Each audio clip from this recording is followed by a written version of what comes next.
কি করে হয় আমাকে প্রেমপত্র দেওয়ার? আমি ইচ্ছা করে দেইনি। তোকে আর কিছু বলতে হবে না।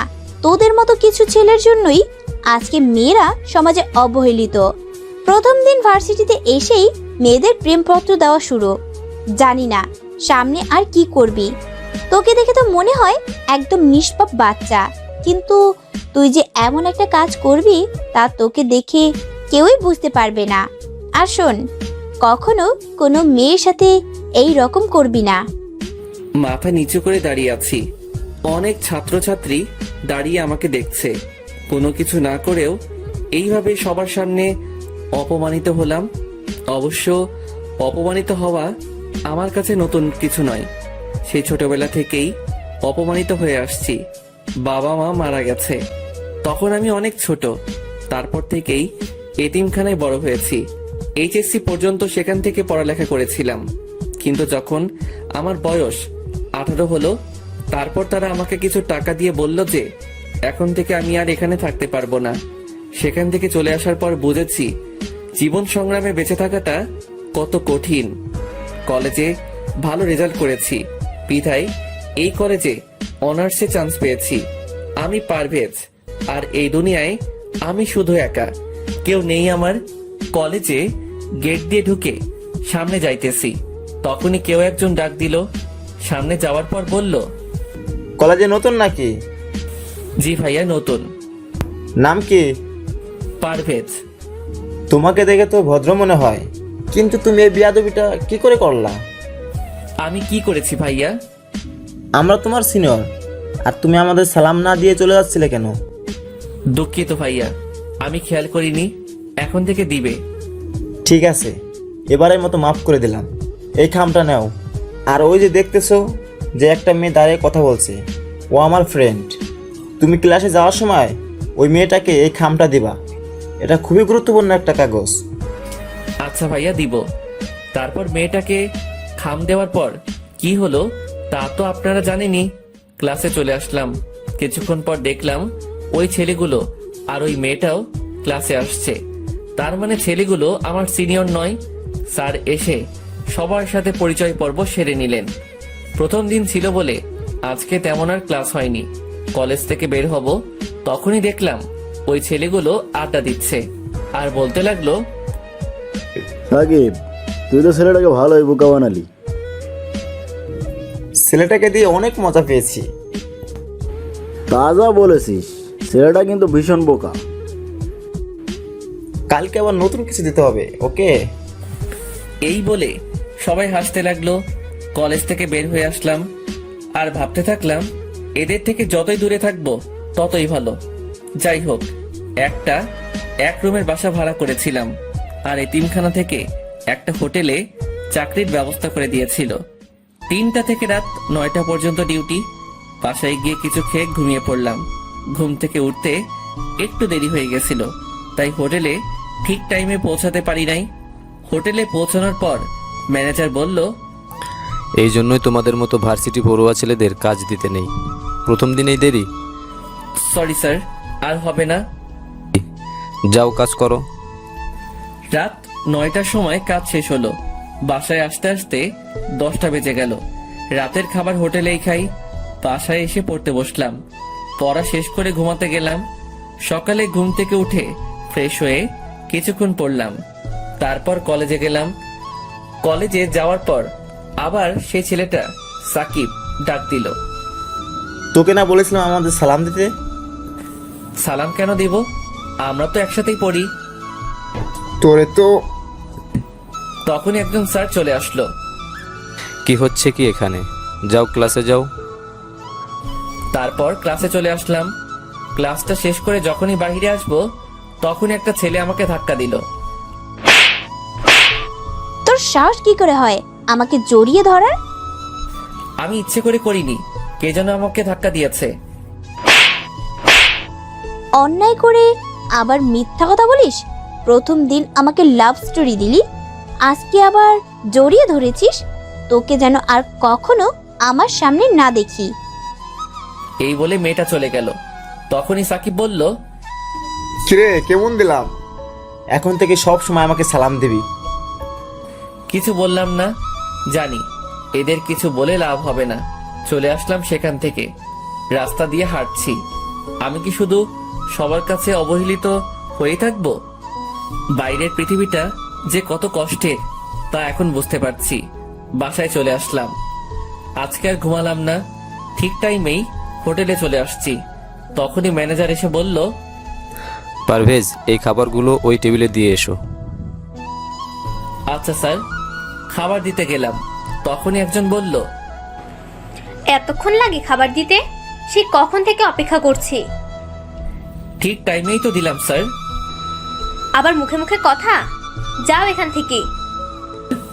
চলে আসলাম ওখান থেকে। ঠিক টাইমে খাবার দিলাম। তারপরে বলে যে দেরি হয়েছে। হোটেলের কাজ শেষ করে বাসায় চলে আসলাম। কিছুক্ষণ পড়ার পর ঘুমাতে গেলাম। শুয়ে শুয়ে ভাবছি, আমার জীবনের লক্ষ্য কি? এই দুনিয়ায় তো আমার কেউ নেই, না আছে কোনো আত্মীয় স্বজন, না আছে কোনো বন্ধু। আমার সাথে তো কেউ ভালো ব্যবহার করে না। জানি না এই অবহেলিত জীবনের সমাপ্তি কখন ঘটবে। আমি মরে গেলে আমার লাশ দাফন করার জন্য কেউ থাকবে না। এসব ভাবছি আর দু চোখ বেয়ে পানি পড়ছে।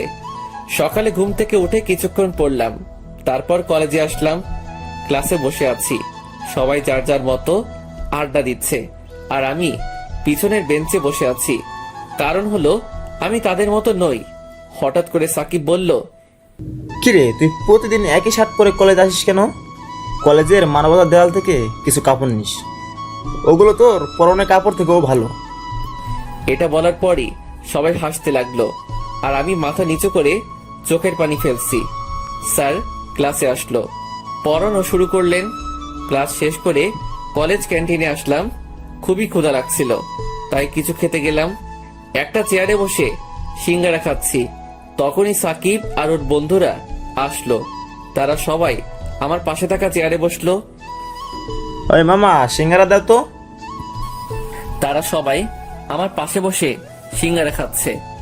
সিঙ্গারা খাওয়ার পর আমাকে দেখিয়ে বলল, এই মামা, সিঙ্গারা টাকা ও দেবে। আমাকে কিছু বলার সুযোগ না দিয়েই তারা চলে গেল। তারপর বাধ্য হয়ে আমাকে টাকা দিতে হলো। তারপর সেখান থেকে বাসায় চলে আসলাম। ভাবছি আজকে দুপুরে না খেয়ে থাকতে হবে। আমার মতো ছেলের না খেয়ে থাকলে কারো যায় আসে না। বাসায় বসে এসব ভাবছি, তখনই পাশের বাসার এক বড় ভাই এসে বলল, পারভেজ, তোমার রক্তের গ্রুপ কি? বি পজিটিভ ভাই। তুমি কি রক্ত দিতে পারবে? জি ভাই, পারবো। তারপর বড় ভাইয়ের সাথে হাসপাতালে গেলাম রক্ত দিতে। রক্ত দেওয়ার পর কিছুক্ষণ বেডে শুয়ে বিশ্রাম নিলাম। দুপুরে আর না খেয়ে থাকতে হয়নি। অনেক কিছু খেতে দিয়েছিল আমাকে। সেখান থেকে আর বাসায় গেলাম না, ওখান থেকেই হোটেলে চলে গেলাম। আজকে অনেক দেরি হয়ে গেছে।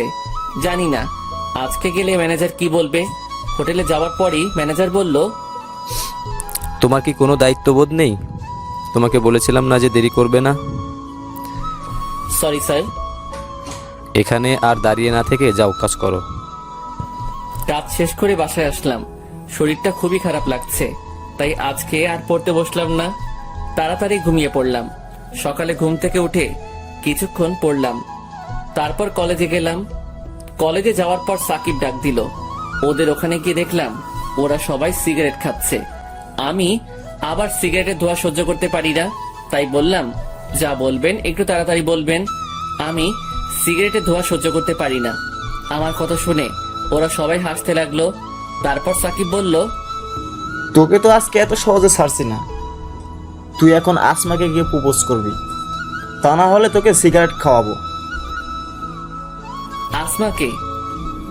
এখন আসমাকে চেনো না? যার কাছে তুই থাপ্পড় খাইলি সে হলো আসমা।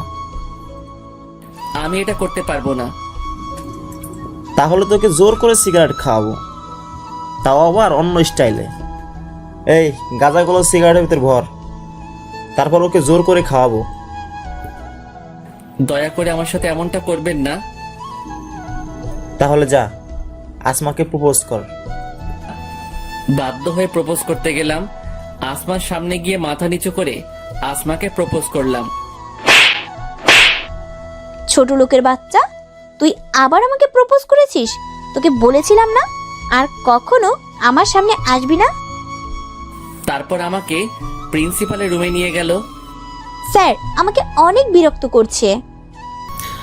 তুমি আসমাকে বিরক্ত কেন করছো? তোমাদের মতো ছেলেদের জন্য কলেজের মান সম্মান নষ্ট হয়। আমি তোমাকে কলেজ থেকে বহিষ্কার করব।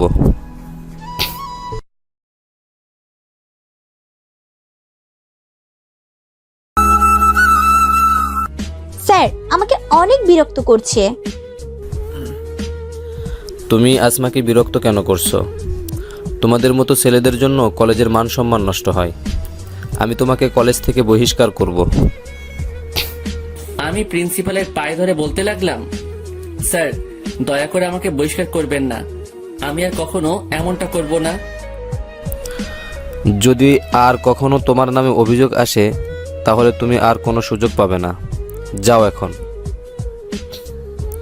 তারপর সেখান থেকে চলে আসলাম।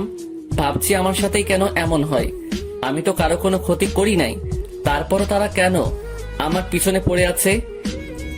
দোস্ত, ছেলেটার সাথে কিন্তু প্রতিদিন সেই মজা হয়। যা বলেছিস, কালকে আবার ওকে নতুনভাবে চাপ দেবো। আসমাকে দিয়ে ওকে প্রতিদিন মার খাওয়াবো। এই বলে সবাই হাসতে লাগলো। এটা আবার আসমা শুনেছে। ওই ছেলেটার কোনো দোষ নেই, আর আমি শুধুই ওই ছেলেটাকে ভুল বুঝলাম। কালকে কলেজে আসলে সরি বলতে হবে। রাতে শুয়ে শুয়ে ভাবছি, কালকে কলেজে গেলে তো আবার সাকিব আমার সাথে ওই রকম করবে। মনে হয় না আর ওই কলেজে বেশি দিন থাকতে পারবো। এইসব ভাবতে ভাবতে ঘুমিয়ে পড়লাম। পরের দিন কলেজে গেলাম। যাওয়ার পরই আসমা ডাক দিল। সরি। কেন? তোমার কোনো দোষ ছিল না, তারপরও আমি তোমাকে অনেক অপমান করেছি। গতকালকে আমি সাকিবের কাছ থেকে সব শুনেছি। আমাকে মাফ করে দাও, আমি সত্যি খুব দুঃখিত। তোমার তো কোনো দোষ নেই, তোমার জায়গায় অন্য কোনো মেয়ে থাকলেও এটাই করতো। আচ্ছা তাহলে আজ থেকে তুমি আমার বন্ধু। তোমার নাম কি? পারভেজ শেখ। তোমার? আসমা আক্তার আনিকা। আজকে থেকে তাহলে আমরা বন্ধু। না। কেন? তার মানে তুমি আমাকে মাফ করতে পারো নাই? দেখো, তুমি বড়লোক বাবার মেয়ে আর আমি রাস্তার ছেলে, তোমার সাথে আমার বন্ধুত্ব করা ঠিক হবে না। আর কখনো এই কথা বলবে না। তুমি যেমনই হও না কেন, তারপরও তুমি আমার বন্ধু। তারপরও আর কোনো কথা বলবি না। এখন থেকে আমাকে তুই করে বলবি। আচ্ছা, চেষ্টা করব। তারপর ক্লাসে চলে গেলাম। প্রথমবার আমি সামনের বেঞ্চে বসলাম, তাও আবার আসমার সাথে। ক্লাস শেষ করে আসমার সাথে ক্যাম্পাসে বসে আছি। তোর মোবাইল নাম্বার দে। আমি ফোন চালাই না। মানে তোর কি কারোর সাথে কথা বলার প্রয়োজন মনে হয় না? না। কেন? আমার কেউ নেই। কেউ নেই মানে? এই দুনিয়ায় আমার আপনজন বলতে কেউ নেই, আমি এতিম। আর কখনো নিজেকে এতিম বলবি না। আজকে থেকে আমি তোর আপনজন। আয় এখন আমার সাথে। কোথায়? আসলেই দেখতে পাবি। তারপর আসমা আমাকে একটা মোবাইলের দোকানে নিয়ে গিয়ে একটা মোবাইল কিনে দিল। আমার সব কথা শুনে করুণা করতেছেন আমাকে। দিব একটা থাপ্পড়। এত বেশি বুঝিস কেন? তোরে এই মোবাইল দিয়েছি আমার সাথে কথা বলার জন্য। এখন চলো। কোথায়? চল। তারপর আমাকে একটা রেস্টুরেন্টে নিয়ে গেল। দুপুরে একটা রেস্টুরেন্টে খেলাম। খাওয়ার পর আসমাকে বললাম, আমি তাহলে এখন যাই।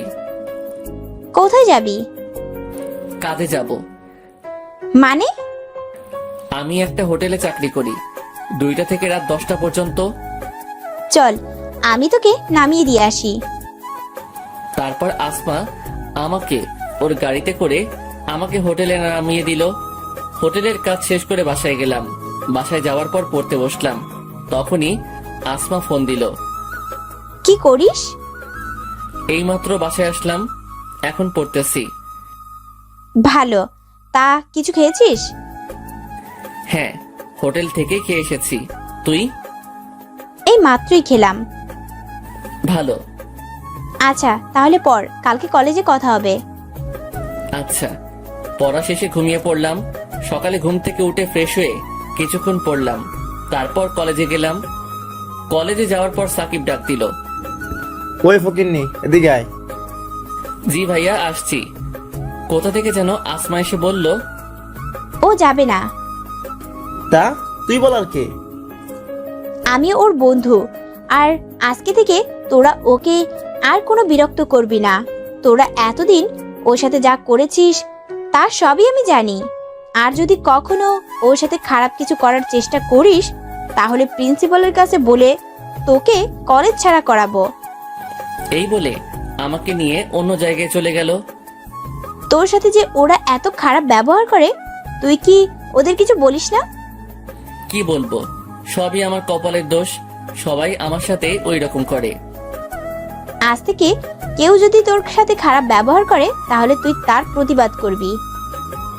তারপর রুমে আসলাম।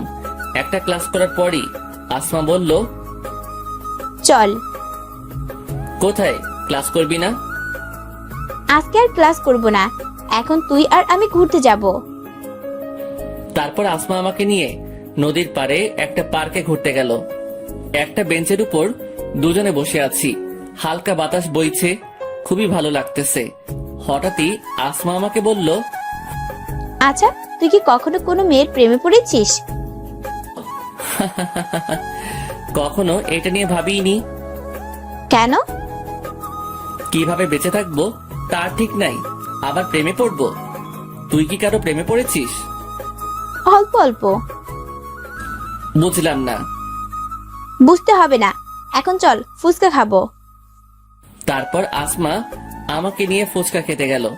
ফুচকা খাওয়ার পর আসমা আমাকে হোটেলে নামিয়ে দিল। হোটেলের কাজ শেষে রাতে বাসায় গিয়ে শুয়ে শুয়ে ভাবছি, জীবনে প্রথমবার মনে হলো আমি একা নই। প্রথমবার মনে হলো কোনো আপনজনের ভালোবাসা পেয়েছি। যতক্ষণ আসমার সাথে ছিলাম ততক্ষণ মনেই হয়নি যে এই দুনিয়ায় আমার কেউ নেই।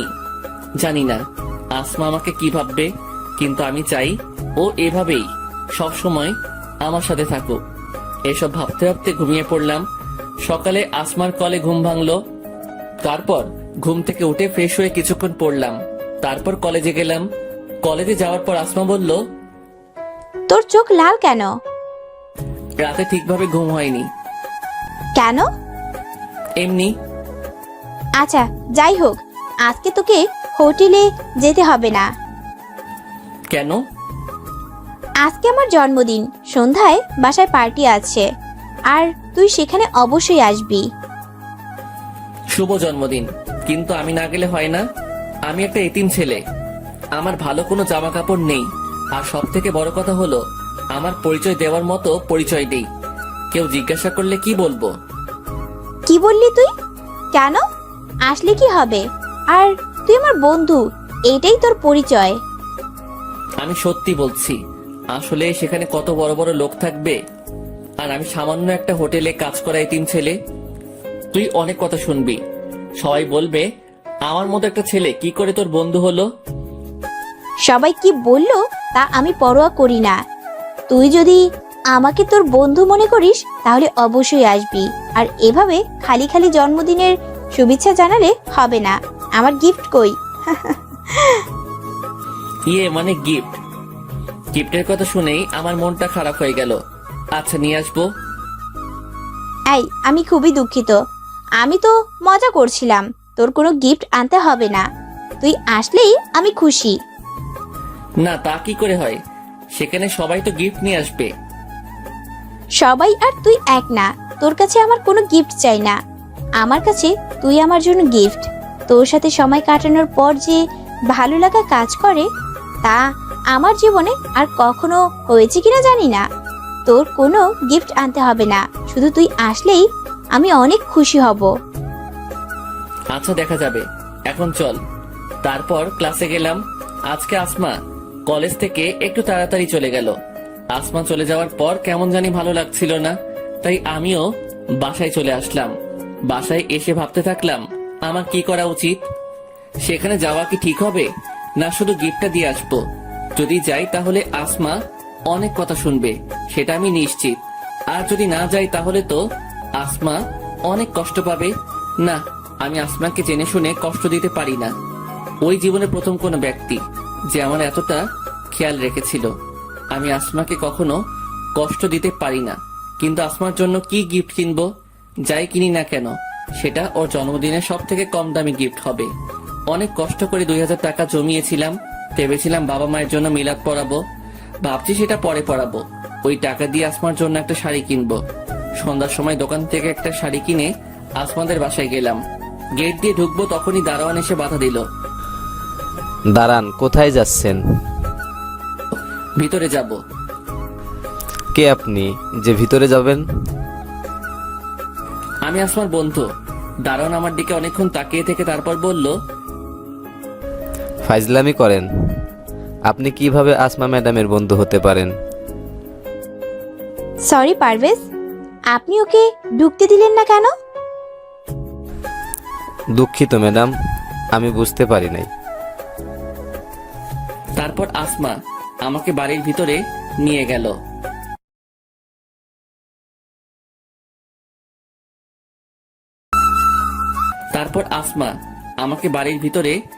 গেল। বাড়ির ভিতরে ঢুকেই তো আমি অবাক চোখে তাকিয়ে আছি। অনেক বড় বাড়ির ভিতরে নিয়ে আসলো আমাকে, আর পুরো বাড়ি অনেক সুন্দর করে সাজানো হয়েছে। এখানে যারা এসেছে তারা সবাই অনেক বড় লোক, আর আমাকে দেখে যে কেউই বুঝে যাবে আমি কি রকম ছেলে। সবাই আমার দিকে তাকাচ্ছে, কেমন জানি লাগছে আমার। এখানে না আসলেই বুঝি ভালো হতো, এসব ভাবতে থাকলাম। তারপর আসমা আমাকে নিয়ে কেক কাটতে গেল। প্রথমে ওর বাবা মা, তারপর আমাকে খাইয়ে দিল। আমি বোকার মতো আসমার দিকে তাকিয়ে আছি, আর বাকিরা সবাই অনেক অবাক হয়েছে, কারণ আমার মতো একটা ছেলেকে আসমা ওর বাবা মায়ের পর কেক খাইয়ে দিল। আমি আসমাকে কিছু বলতেও পারছি না।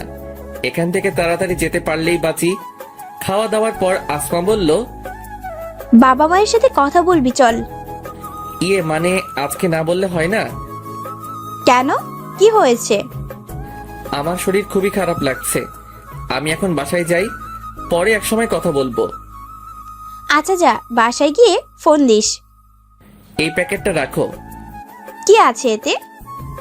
খোলার পরই দেখতে পারবি। আচ্ছা, এখনই খুলতেছি। এই না, এখন খুলতে হবে না, পরে খুলিস। পরে খুলবো কেন, কি আছে এতে? সেটা পরে খুললেই দেখতে পারবি। আমি এখন যাই। তারপর সেখান থেকে বাসায় চলে আসলাম। বিছানায় শুয়ে শুয়ে ভাবছি, আসমা ওর বাবা মায়ের পরই আমাকে কেন কেক খাইয়ে দিল। আমি কল্পনাই করতে পারি নাই যে আসমা আমাকে তখন কেক খাইয়ে দিবে। সেখানে উপস্থিত সবাই অনেক অবাক হয়েছে। আসমার বাবা মা কি ভাববে জানি না। এত কিছু হওয়ার পরও কিভাবে তাদের সাথে কথা বলতাম, তাই তো দেখা না করেই চলে এসেছি। আসমাকে যত দেখছি ততই অবাক হচ্ছি। ও কি শুধুই আমাকে ফ্রেন্ড ভাবে, না অন্য কিছু? ওর সাথে যদি আর কিছুদিন এভাবে থাকি তাহলে আমি তোকে ভালোবেসে ফেলবো। এখনই ওর কথা না ভেবে একদিনও থাকতে পারি না। ওই আমার জীবনের প্রথম ব্যক্তি যে আমার এতটা খেয়াল রাখছে। জীবনের প্রথমবার মনে হয়েছে কোনো আপনজনের ভালোবাসা পেয়েছি।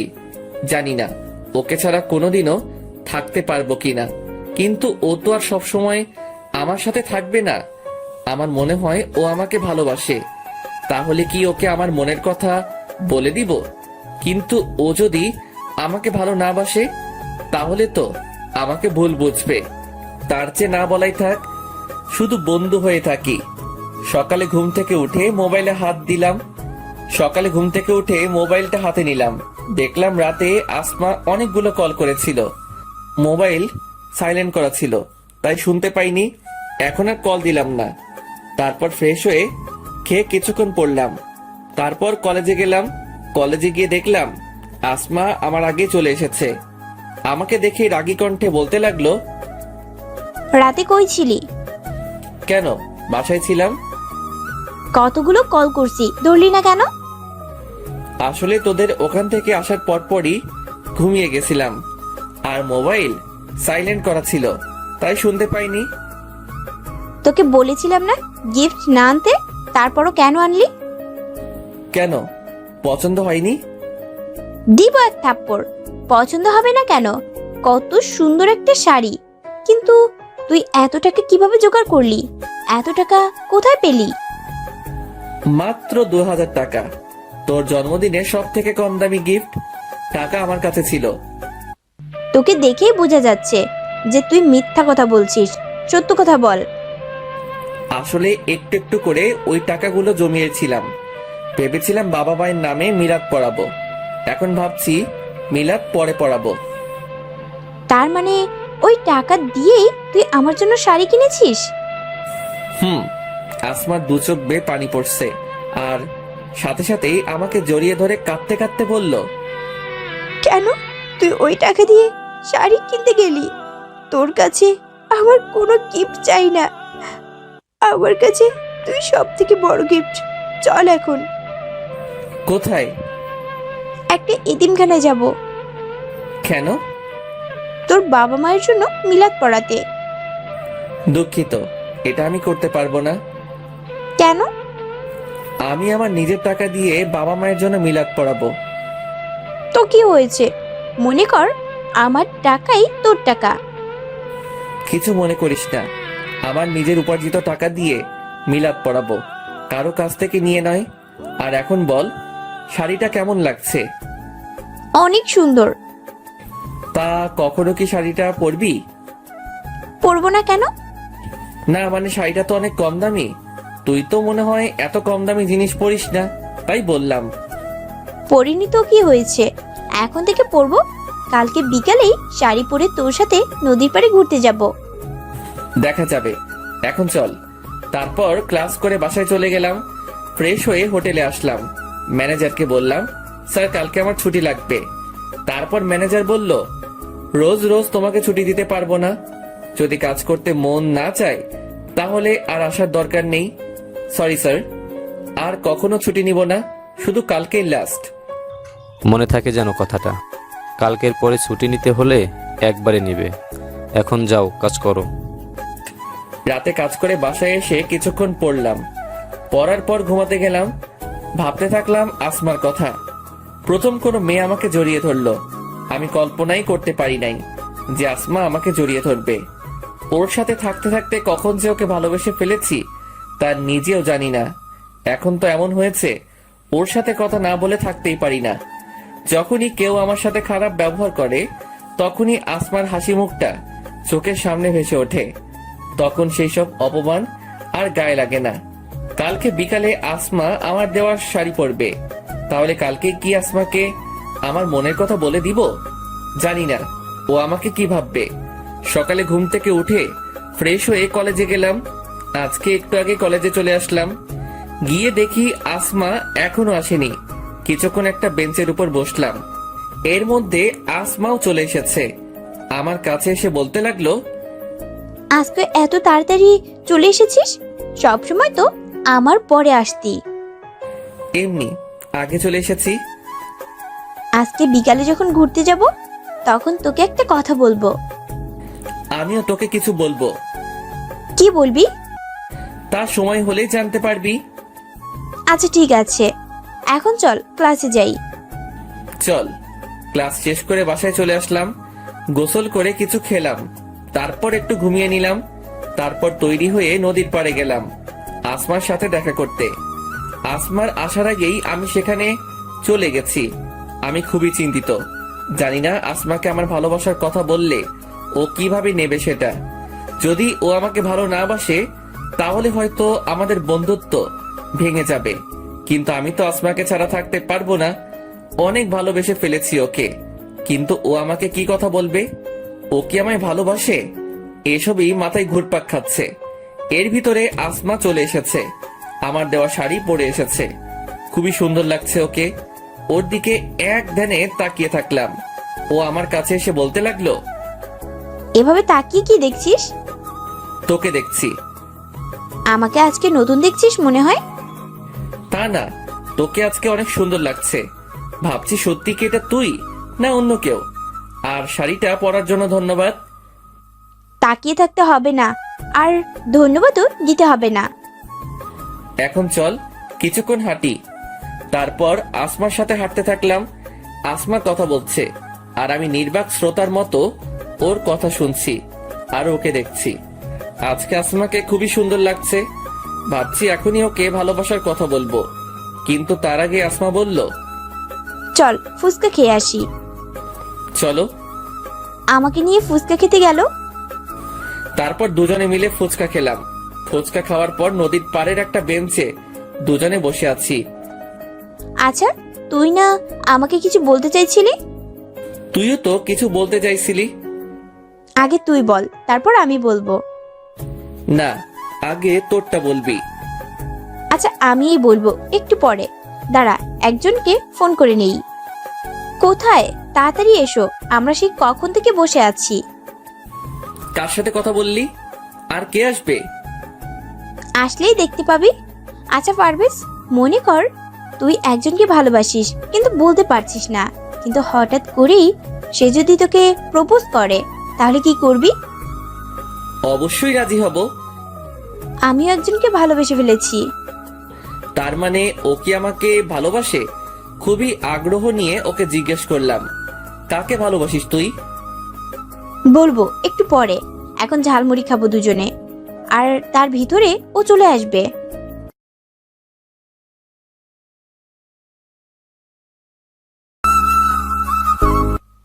বলবো একটু পরে, এখন ঝালমুড়ি খাবো দুজনে, আর তার ভিতরে ও চলে আসবে। কে আসবে? আসলেই দেখতে পাবি। তারপর দুজনে মিলে ঝালমুড়ি খেলাম। এর মধ্যে একটা ছেলে এসে আসমাকে বলতে লাগলো, ওই পারভেজ, হ্যাঁ। তারপর ছেলেটা আমাকে বলতে লাগলো, তোমার কথা ও যে কতবার বলেছে তার কোনো ঠিক নেই। তুমি নাকি ওর লাইফে খুবই গুরুত্বপূর্ণ একজন। আমি আসমাকে জিজ্ঞেস করলাম, ছেলেটা কে? ও রাব্বি, আর আমি ওকেই ভালোবাসি। আসমার মুখে এই কথা শুনে মুহূর্তের মধ্যেই আমার মনে হলো কেউ আমার বুকে চাবুক দিয়ে আঘাত করতেছে। আসমাকে দেখে মনে হচ্ছে ও খুবই খুশি। কোনো রকমে চোখের পানি আটকে হাসি মুখে আসমাকে বললাম, কবে থেকে? আগে তো বললি না। ওকে আমি অনেক আগে থেকেই ভালোবাসি, কিন্তু ওকে কখনো বলা হয়নি। আমাদের বাসার পাশেই ওর বাসা। ওই আমার লাইফের ফার্স্ট ক্রাশ। আর আমার জন্মদিনের পার্টির পর ও আমাকে প্রপোজ করে। আমি প্রথমে খুবই অবাক হয়ে গেছিলাম, কারণ এর আগে কখনোই ও আমার সাথে কথা বলে নাই। আমি শুধু ওকে দূর থেকে দেখতাম। ও প্রপোজ করায় আমি এতটাই অবাক হয়ে গেছিলাম যে কিছুই বলতে পারছিলাম না। তারপর ও বলে যে আমাকে সময় নিতে। তারপর আমি আজকে ওকে হ্যাঁ বলে তোর সাথে পরিচয় করিয়ে দিতে আসলাম। হ্যাঁ, খুব ভালো একজন বন্ধু। আমার আসলে একটা কাজ আছে, তাই আমাকে এখন যেতে হবে। তোরা আড্ডা দে। তুই না আজকে হোটেল থেকে ছুটি নিলি? হ্যাঁ, কিন্তু আমাকে এখন এক জায়গায় যেতে হবে। আমি তোকে এখনই বলতাম, কিন্তু তার আগেই রাব্বি ভাইয়া চলে এসেছে। আচ্ছা তোমার যখন কাজ আছে তাহলে তোমাকে আর আটকে রাখা ঠিক হবে না। আচ্ছা যা, তাহলে কালকে কলেজে কথা হবে। ওখান থেকে তাড়াতাড়ি চলে আসলাম। ওখানে আর এক মুহূর্ত থাকাও আমার পক্ষে সম্ভব হচ্ছিল না। অনেক কষ্টে চোখের পানি আটকে রেখেছি। বাসায় গিয়ে শুয়ে পড়লাম। কিছুই ভালো লাগছিল না। কি করে পারতাম আসমাকে অন্য কারোর সাথে দেখতে? আমি ভেবেছিলাম ও হয়তো আমাকে ভালোবাসে, কিন্তু ও শুধুই আমাকে ওর একজন ভালো বন্ধু ভাবে। জানি না এরপর কিভাবে আসমার সাথে স্বাভাবিকভাবে কথা বলবো। আসমার সাথে পরিচয় হবার পর কিছুদিনের জন্য ভুলেই গেছিলাম যে আমার আসল পরিচয় কি। যখন সবাই অপমান করত তখন অনেক খারাপ লাগতো, আর এখন তার থেকেও অনেক বেশি কষ্ট হচ্ছে। এভাবে অনেকক্ষণ বিছানায় শুয়ে আছি, কিন্তু ঘুম আসছে না। কিভাবে ঘুম আসবে? চোখ বুঝলেই তো আসমার মুখটা ভেসে ওঠে। তবে আজকে একটা ব্যাপার খুবই অদ্ভুত লাগছে। প্রতিদিন তো আসমা এই সময় ফোন দেয়, কিন্তু আজকে তো দিল না। তাই আমি ফোন দিলাম, কিন্তু আসমার ফোন ওয়েটিং। অনেকবার ফোন দিলাম, কিন্তু ওয়েটিং। হয়তো রাব্বির সাথে কথা বলছে, তাই হয়তো আমার কথা মনে নেই। এখন হয়তো আসমার কাছে আমার থেকে রাব্বি গুরুত্বপূর্ণ। থাকবেই না কেন? আমি তো ওর শুধু বন্ধু, আর রাব্বি তো ওর ভালোবাসা। এসব কথা ভাবছি আর চোখ দিয়ে পানি পড়ছে। কিছুক্ষণ পর মোবাইলের স্ক্রিনে আসমা নামটা ভেসে উঠল। চোখের পানি মুছে কল রিসিভ করলাম। কি করিস? শুয়ে আছি। তুই কি করিস? রাব্বির সাথে কথা বললাম এতক্ষণ, তুই তো তাড়াতাড়ি চলে আসলি। জানিস তারপর আমরা কত আড্ডা দিয়েছি? আমার কাজ ছিল তাই তো আগে চলে এসেছি। জানিস রাব্বি আমার প্রতি কত কেয়ারিং। আমি বাসায় আসছি কিনা, খেয়েছি কিনা সবকিছুর খবরও রাখে। ও আমাকে অনেক ভালোবাসে। আমি খুবই ভাগ্যবান যে ওর মতো একজনকে পেয়েছি। ভালো, আমার খুবই ঘুম পেয়েছে, রাখছি এখন। আচ্ছা। চোখের পানি আর কন্ট্রোল করতে পারছিলাম না, তাই তাড়াতাড়ি ফোনটা রেখে দিলাম। নিজের ভালোবাসার মানুষের মুখে যদি অন্য কারো প্রশংসা শুনতে হয় তাহলে এর চেয়ে কষ্টের আর কিছু নাই। আগে আসমা ফোন দিলে আমার খোঁজ খবর রাখতো, আর এখন আসমার খোঁজ খবর অন্য কেউ রাখে। হয়তো আসমা রাব্বির সাথেই অনেক সুখী থাকবে, আমি না হয় আসমার বন্ধু হয়েই সারা জীবন থাকবো। একটা দুঃস্বপ্ন ভেবে সবকিছু ভুলে যাব। সকালে ঘুম থেকে উঠে দেখলাম অনেক সময় হয়ে গেছে। রাতে ঠিক মতো ঘুমাতে পারি নাই, তাই সকালে তাড়াতাড়ি উঠতে পারি নাই। তাড়াতাড়ি ফ্রেশ হয়ে কিছু খেয়ে কলেজে গেলাম। কলেজে গিয়ে দেখলাম আসমা এখনো আসেনি। একা একা একটা বেঞ্চের উপর বসে আছি। ক্লাসের সময় হয়ে গেল কিন্তু আসমা এখনো এলো না, তাই ফোন দিলাম আসমাকে। কোথায় তুই? কলেজে আসবি না? আজকে আসবো না, রাব্বির সাথে নদীর পাড়ে ঘুরতে আসছি। আচ্ছা ঠিক আছে, রাখছি তাহলে। গতকালকেও তো আসমার সাথে কথা বললাম, তখন তো বললো না যে আজকে কলেজে আসবে না। হয়তো আমাকে বলার প্রয়োজন মনে করেনি। আমি একাই ক্লাস করলাম, তারপর বাসায় চলে আসলাম। বাসায় এসে ফ্রেশ হয়ে হোটেলে যাবার জন্য রওনা দিলাম। রাস্তা দিয়ে হাঁটছি আর ভাবছি কেন যে আসমার সাথে পরিচয় হলো, তাহলে হয়তো এখন কষ্ট পেতাম না। জীবনে সব কিছুতেই তো অবহেলিত হয়ে এসেছি, ভালোবাসার বেলায় তার ব্যতিক্রম কেন হবে? এসব ভাবছি আর হাঁটছি, তখনই দেখলাম আসমা আর রাব্বি বাইকে করে যাচ্ছে। রাব্বি বাইক চালাচ্ছে আর আসমা ওকে পেছন থেকে জড়িয়ে ধরে আছে। আমি আর ওদেরকে ডাক দিলাম না, ওরা ওদের মতো যাচ্ছে। আমি তাড়াতাড়ি হোটেলে চলে গেলাম। আসমাকে অন্য কারোর সাথে দেখলেই খুবই খারাপ লাগে। ও তো এখন খুবই ব্যস্ত, তাই হয়তো আমার খবর নেওয়ার সময় পাইনি। হোটেলে এসে কাজ করতেছিলাম। আজকে কেন জানি কাজ করতেও ভালো লাগছিল না। অন্য মনস্ক হয়ে খাবার নিয়ে একটা টেবিলে গেলাম। অসাবধানতা বশত কিছু খাবার একটা মেয়ের গায়ে পড়লো। ছোট লোক কোথাকার, দেখে কাজ করতে পারিস না? দিলি তো আমার জামাটা নষ্ট করে। জানিস তোর থেকে আমার জামার দাম বেশি। এর ভিতরে ম্যানেজার চলে এসেছে। কি হয়েছে এখানে? এই ছোট লোকটা আমার গায়ে খাবার ফেলে দিয়েছে। আমরা খুবই দুঃখিত ম্যাম, দয়া করে আর রাগারাগি করবেন না, তাতে আমাদের হোটেলের সম্মান নষ্ট হবে। আমরা ওর বিচার করব। পারভেজ, তুমি আমার সাথে এসো। ম্যানেজার আমাকে নিয়ে একটা রুমে গেল, তারপর বলতে লাগলো, তোমার কি কাজ করার ইচ্ছা নেই? মাঝে মাঝে ছুটি নাও, সময় মতো আসো না। তার উপর আবার আজকে যে ঘটনা ঘটালে, এরপর আর তোমাকে কাজে রাখা সম্ভব নয়। স্যার দয়া করে আমাকে কাজ থেকে বের করে দিবেন না, কথা দিচ্ছি এরপর আর আমার নামে কোনো অভিযোগ আসতে দিব না। মাফ করতে পারি এক শর্তে, এখন গিয়ে ওই মেয়েটার কাছে সরি বলবে। সে যদি মাফ করে তাহলেই তোমার চাকরি থাকবে। ঠিক আছে স্যার। তারপর মেয়েটার কাছে গিয়ে বললাম, সরি ম্যাম, আমাকে মাফ করে দিন, আমার ভুল হয়ে গেছে। দিলাম মাফ করে, এখন যা। হোটেলের কাজ করে রাতে বাসায় আসলাম। বিছানায় শুয়ে শুয়ে ভাবছি দুনিয়াটা বড় অদ্ভুত। অপরাধ না করেও মাপ চাইতে হলো। আর মেয়েটা যা বলেছে ঠিকই বলেছে, আমার থেকে তার জামার দামও অনেক বেশি। আসমাকে কল দিলাম কিন্তু ওয়েটিং।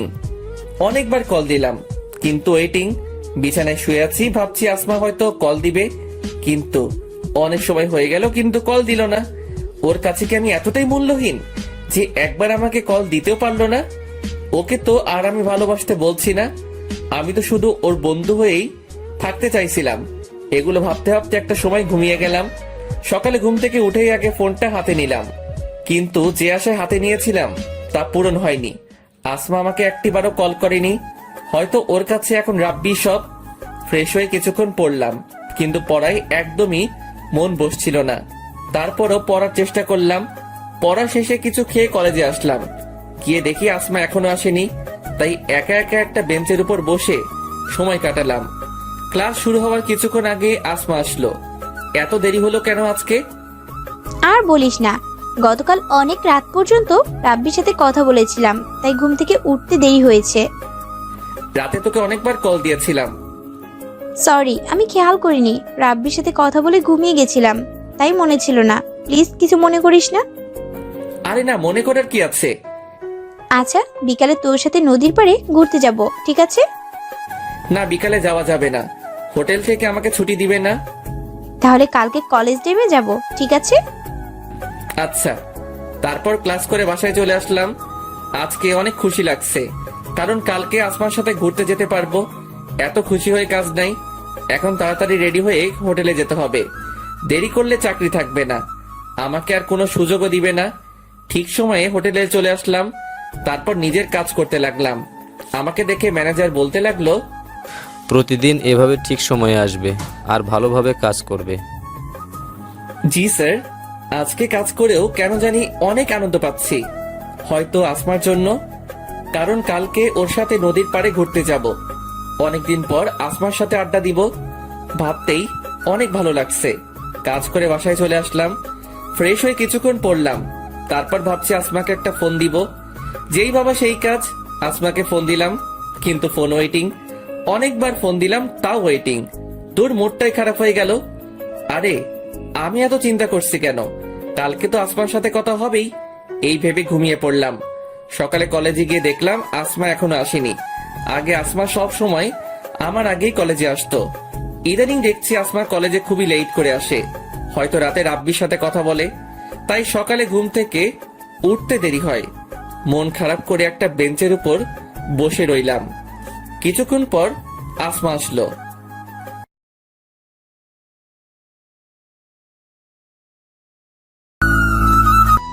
কিরে, এভাবে বেঞ্চের উপর বসে কি ভাবছিস? কিছু না, তোর জন্য অপেক্ষা করছি। সরি, আমার আসতে একটু দেরি হয়ে গেল। কোনো সমস্যা না, এখন চল নদীর পাড়ে যাই। চল। তারপর আমি আর আসমা নদীর পাড়ে ঘুরতে গেলাম। বেঞ্চের উপর বসে দুজনে কথা বলছি। হঠাৎ আসমা কার যেন ফোন দিয়ে আসতে বলল। কারে আসতে বললি? রাব্বিকে। মুহূর্তের মধ্যেই মনটা খারাপ হয়ে গেল। তার মানে আসমা আমার জন্য আসেনি, রাব্বির সাথে ঘুরতে এসেছে, আর আমাকে সাথে করে নিয়ে এসেছে। কিছুক্ষণ পর রাব্বি আসলো। রাব্বি আর আসমা কথা বলছে, আর আমি বোকার মতো বসে আছি। আমার খুবই খারাপ লাগতেছে। আসমা আমার সাথে কি করে করতে পারলো এমনটা? আমি তোকে ঘুরতে যাওয়ার কথা বলিনি, ও নিজেই তো আমাকে বলেছে। ওরা দুজনে কথা বলছে, মনে হচ্ছে আমি অপরিচিত কোনো মানুষ। সেখান থেকে চলে আসতে ইচ্ছা করছে। হঠাৎ করে আসমা বলল, আমার প্রচুর পানি পিপাসা লাগছে। পারভেজ, তুমি গিয়ে এক বোতল পানি কিনে নিয়ে আসো প্লিজ। আচ্ছা, তোমরা কথা বলো, আমি নিয়ে আসছি। মনে হচ্ছে ওদের সেবা করার জন্যই আমাকে নিয়ে আসছে। আমাকে এখানে এনে এইভাবে অপমান না করলেও পারতো আসমা। পানি নিয়ে বেঞ্চের এই জায়গায় আসলাম। এসে দেখি ওরা নাই। তারপর ওদের খুঁজতে লাগলাম। হঠাৎ দেখলাম ওরা অন্য এক জায়গায় বসে কথা বলছে। আমি পিছন দিকে ছিলাম, আর সেখানে অনেক গাছও ছিল, যার কারণে ওরা আমাকে দেখতে পায়নি। আমি ওদের কাছাকাছি আসতেই শুনতে পেলাম, আসমা তোমাকে কিছু বলতে চায়, জানি না তুমি কিভাবে নেবে। আমি কিছুই মনে করব না, তুমি বলো। পারভেজকে আমার মোটেই সুবিধার মনে হচ্ছে না। মানে কি বলছো তুমি? দেখো আসমা, একটা ছেলে আর একটা মেয়ে কখনো শুধু বন্ধু হয়ে থাকতে পারে না। শুধু আমিই না, সবাই বলবে এটা। তুমি পারভেজকে শুধু বন্ধু ভাবলেও আমার মনে হয় সে তোমাকে অন্য কিছু ভাবে। তুমি যখন ওই দিন পারভেজকে বলেছিলে যে তুমি আমাকে ভালোবাসো, তখন পারভেজকে দেখে মনে হয়েছিল ও একদমই খুশি হয়নি, আর তাই হয়তো ও কাজের বাহানা দিয়ে চলে গেছিল। দেখো, আমি পারভেজকে শুধুই আমার একজন ভালো বন্ধু মনে করি। আমি জানি সেটা, কিন্তু এখানে কথা হচ্ছে যে পারভেজ তোমাকে কি ভাবে। আর কোনো ফ্রেন্ডই চাইবে না তার প্রেমিক আর কোনো ছেলে ফ্রেন্ড থাকুক। তুমি শুধু শুধুই পারভেজকে সন্দেহ করছো, আর ও তো আমাকে বলেনি যে ও আমাকে ভালোবাসে। তুমি শুধুই অযথা টেনশন করছো। দেখো আসমা, ও তোমার ভালো বন্ধু, তাই হয়তো এখন তুমি এই কথা বলছো। কালকে যখন ও আমার নামে তোমাকে বলবে যে আমি অন্য মেয়েকে নিয়ে ঘুরি, তখন তুমি সত্যিটা না জেনেই আমাকে সন্দেহ করবে। আর বেশিরভাগ সম্পর্কই এই জন্যই নষ্ট হয়। আর একজন মানুষের কাছে দুইজন সমান গুরুত্বপূর্ণ হতে পারে না। আর আমি চাই না যে তুমি পারভেজের সাথে কথা বলো। আর তোমার কাছে কে বেশি গুরুত্বপূর্ণ, আমি নাকি পারভেজ? এটা কেমন প্রশ্ন রাব্বি? তোমরা দুজনে আমার লাইফে সমান গুরুত্বপূর্ণ। তোমাকে আমি ভালোবাসি আর পারভেজ আমার বন্ধু। আর কোনো কারণ ছাড়া কিভাবে আমি পারভেজের সাথে সম্পর্ক নষ্ট করতে পারি? আচ্ছা, তোমার পারভেজের সাথে সম্পর্ক নষ্ট করতে হবে না। যদি কোনোদিন পারভেজ তোমাকে প্রপোজ করে তখন? আশা করি এমন দিন কখনো আসবে না। যদি এমনটা হয় তাহলে ওর সাথে আর কোনো সম্পর্ক থাকবে না। আচ্ছা, এখন এসব কথা বাদ দেই। আচ্ছা, তোমরা কথা বলো, আমি যাই। কেন? তুইও আমাদের সাথে থাক না, তোরা আড্ডা দে। যেতে হবে। আচ্ছা, যাও। তারপর আমি ওদের ওখান থেকে চলে আসলাম। আমি চাই না আমার জন্য ওদের সম্পর্কটা নষ্ট হোক, তাই ওদের আর বিরক্ত করলাম না। বাসায় এসে গোসল করলাম, তারপর কিছুক্ষণ শুয়ে থেকে হোটেলে গেলাম। আজকেও ঠিক সময় চলে আসলাম, তাই ম্যানেজারের আর বকা খেতে হলো না। কাজগুলো ঠিকভাবে করতে লাগলাম। রাতে বাসায় এসে শুয়ে শুয়ে ভাবছি, এখন থেকে আসমাকে ভুলে থাকার চেষ্টা করতে হবে। জানি ওকে ভুলে থাকা আমার পক্ষে খুবই কঠিন, কিন্তু এছাড়া আর কোনো পথ নেই। আমার ভালোবাসা কোনোদিনও সফল হবে না, বরং এভাবে চলতে থাকলে কোনোদিন জানি আসমাকে প্রপোজ করে বসি। তখন হয়তো ও আমাকে অনেক খারাপ ভাববে আর বন্ধুত্বটাও নষ্ট করে দিবে। তাই এখন থেকে কলেজে যতটা সম্ভব ওর সাথে কম কথা বলতে হবে, তাহলে হয়তো ওর মায়ায় পড়বো না। রাতে আর আসমাকে ফোন দিলাম না। সকালে ঘুম থেকে উঠে ফ্রেশ হয়ে কলেজে গেলাম। ক্লাস শুরু হওয়া মাত্র কিছুক্ষণ আগে গেলাম, গিয়ে দেখি আমার আগেই আসমা চলে এসেছে। ক্লাসের সময় হয়ে গেছে, তাই আর আসমার সাথে তেমন কথা হয় নাই। তারপর ক্লাস করে ওর সাথে কিছুক্ষণ আড্ডা দিয়ে বাসায় চলে আসলাম। আগের তুলনায় অনেক কম কথা বললাম। বাসায় এসে ফ্রেশ হয়ে কিছুক্ষণ রেস্ট নিলাম, তারপর হোটেলে গেলাম।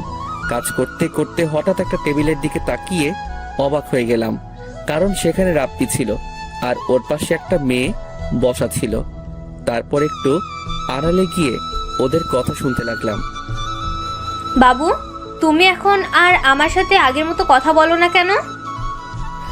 আসলে বাবু, ইদানিং একটু ব্যস্ত ছিলাম তো, তাই এখন থেকে তোমাকে অনেক সময় দেব। রাগ করো না বাবু, আমি তোমাকে অনেক ভালোবাসি। আমি জানি আমার বাবুটা আমাকে অনেক ভালোবাসে। ওদের কথা শুনে তো আমি অবাক হয়ে গেছি। তার মানে রাব্বি আসমাকে ধোকা দিচ্ছে আর ও একটা প্লে বয়। না জানি আরো কত মেয়ের সাথে সম্পর্ক আছে ওর। কাজ শেষ করে বাসায় এসে শুয়ে শুয়ে ভাবছি, আসমাকে যদি রাব্বির কথা বলি তাহলে হয়তো ও বিশ্বাস করবে না, কারণ ওই দিন রাব্বি ওকে পার্কে যেভাবে বলেছে তার জন্য হয়তো আমাকে ভুলও বুঝতে পারে। কিন্তু এটা যদি না বলি তাহলে হয়তো পরবর্তীতে ওর অনেক ক্ষতিও হতে পারে। আর যা বুঝলাম, রাব্বি মোটেও ভালো না। না ও আমাকে ভুল বুঝলেও আমাকে এই কথাটা ওকে বলতেই হবে, নয়তো ওর অনেক ক্ষতি হবে। আর আমি চাই না আসমার কোনো ক্ষতি হোক। পরের দিন কলেজে গিয়ে আসমার আসার অপেক্ষা করতে লাগলাম। কিছুক্ষণ পর আসমা আসলো। আসমা, আমি তোকে কিছু বলতে চাই, জানি না তুই কি মনে করবি। আমি কিছুই মনে করব না, তুই বল। তারপর আমি ওদের সব কথা শুনলাম। পারভেজ, তোর সাহস কি করে হয় রাব্বির সম্পর্কে এসব কথা বলার?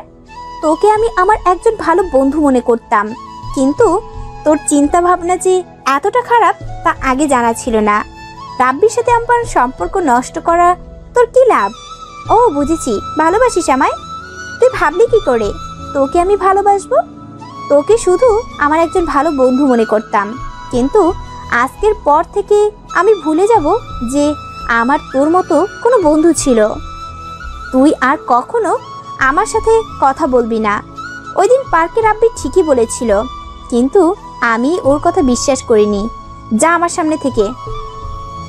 চোখের পানি মুছে সেখান থেকে চলে আসলাম। আসমা রাব্বির ভালোবাসায় অন্ধ হয়ে গেছে, তাই ওর আমার কথা বিশ্বাস হচ্ছে না। কিন্তু ও যে আমাকে কলেজে সবার সামনে থাপ্পড় মারবে তা আমি কল্পনাও করিনি। কিন্তু আমি আসমাকে কি করে বিশ্বাস করাবো যে আমি যা বলেছি সব সত্যি? আমি জেনে শুনে কিভাবে আসমার ক্ষতি হতে দিতে পারি? ও আমাকে ভালো না বাসলেও আমি তো বাসি। তারপর সেখান থেকে ক্লাসে চলে গেলাম। আসমার সাথে পরিচয় হওয়ার পর এই প্রথমবার ও আমার সাথে একই বেঞ্চে বসে নাই। আমি আগে থেকে সামনের বেঞ্চে বসেছিলাম। ভেবেছিলাম হয়তো তখন রাগের মাথায় অনেক কিছু বলে ফেলেছে, এখন ঠিকই আমার পাশে বসবে। কিন্তু আমার ধারণা ভুল প্রমাণ করে দিয়ে ও আমার পিছনের বেঞ্চে বসলো। অনেক কষ্টে ক্লাস করলাম। ক্লাস শেষ হবার পর আসমা আমাকে রেখেই একা চলে গেছে। আসমার এই অবহেলায় খুবই কষ্ট হচ্ছে। আমি কলেজ থেকে বাসায় চলে আসলাম। ফ্রেশ হয়ে কিছুক্ষণ রেস্ট করলাম, তারপর হোটেলে চলে আসলাম। পারভেজ আমার সাথে এমনটা করবে কখনো কল্পনাও করিনি। শেষ পর্যন্ত রাব্বির কথাই সত্যি হলো। সেদিন যদি ওর কথা বিশ্বাস করতাম তাহলে আজকে এই দিনটা দেখতে হতো না। পারভেজের চিন্তা ভাবনা এতটা খারাপ তা আগে বুঝতে পারি নাই। বিকেলে রাব্বির সাথে নদীর পাড়ে ঘুরতে গেলাম। কি ব্যাপার আসমা, তোমার মন কি খারাপ? কখনো ভাবতেই পারি নাই যে আমার জীবনে এরকম ঘটনা ঘটবে। কি হয়েছে? পারভেজ যে এতটা খারাপ তা আগে জানা ছিল না। ওকে আমি আমার একজন ভালো বন্ধু মনে করতাম। ওর কত বড় সাহস তোমার সম্পর্কে বাজে কথা বলে। কি বলেছে? তোমাকে নাকি ও কোন মেয়ের সাথে দেখেছে, তোমরা নাকি একে অপরকে ভালোবাসো। কথাটা শুনে আমার এতটা রাগ হয়েছিল যে সাথে সাথেই ওকে থাপ্পড় মেরেছি আর ওর সাথে বন্ধুত্ব শেষ করেছি। সেদিন তোমার কথা বিশ্বাস না করে অনেক বড় ভুল করে ফেলেছি।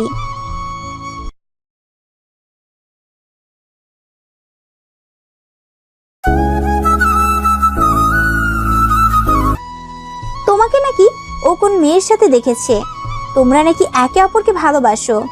কথাটা শুনে আমার এতটা রাগ হয়েছিল যে সাথে সাথেই ওকে থাপ্পড় মেরেছি আর ওর সাথে বন্ধুত্ব শেষ করেছি। সেদিন তোমার কথা বিশ্বাস না করে অনেক বড় ভুল করে ফেলেছি। যা হবার হয়েছে, এটা নিয়ে আর চিন্তা করো না। তুমি যা করেছো ভালোই করেছো। সেই দিন তো আমার কথা বিশ্বাস করলে না, আর এখন নিজেই তো দেখলে। আমার আগেই সন্দেহ হয়েছিল। ওকে দেখে আমার মোটেই ভালো ছেলে মনে হয়নি। ও তোমার টাকা দেখে তোমার সাথে বন্ধুত্ব করেছে, তারপর তোমাকে ভালোবাসার ফাঁদে ফেলে সব সম্পত্তি ওর নামে করতে চেয়েছিল। ঠিকই বলেছ, কিন্তু ওর আর সেই সুযোগ কখনোই পাবে না। আচ্ছা, এখন এসব কথা বাদ দাও, চলো আমরা সামনের দিকটায় যাই। ওরা ওদের মতো ঘুরতে থাকে। আমি হোটেলে এসে কাজ করতে লাগলাম। কাজ শেষ করে রাতে বাসায় আসলাম। বিছানায় শুয়ে শুয়ে ভাবছি আবার আমি একা হয়ে গেলাম। আসমাকে কি করে বোঝাবো যে রাব্বি ভালো ছেলে নয়? আমার নাম্বারও ব্ল্যাক লিস্টে রেখেছে। ও রাব্বির ভালোবাসায় অন্ধ হয়ে গেছে। একদিন আগেও কলেজে সবাই জানতো আমরা দুজন খুব ভালো বন্ধু, আর আজকে সে আসমাই আমাকে সবার সামনে থাপ্পড় মারলো। এতটা অন্ধভাবে কাউকে ভালোবাসা উচিত নয়। ও একবার পরীক্ষা করে দেখতে পারতো যে আমি সত্যি বলছি না মিথ্যা। কালকে কলেজে যাওয়ার পর আসমাকে আবার বোঝাতে হবে। ও আমাকে যতই অপবাদ করুক না কেন, ওর সামনে আমাকে সত্যিটা তুলে ধরতেই হবে।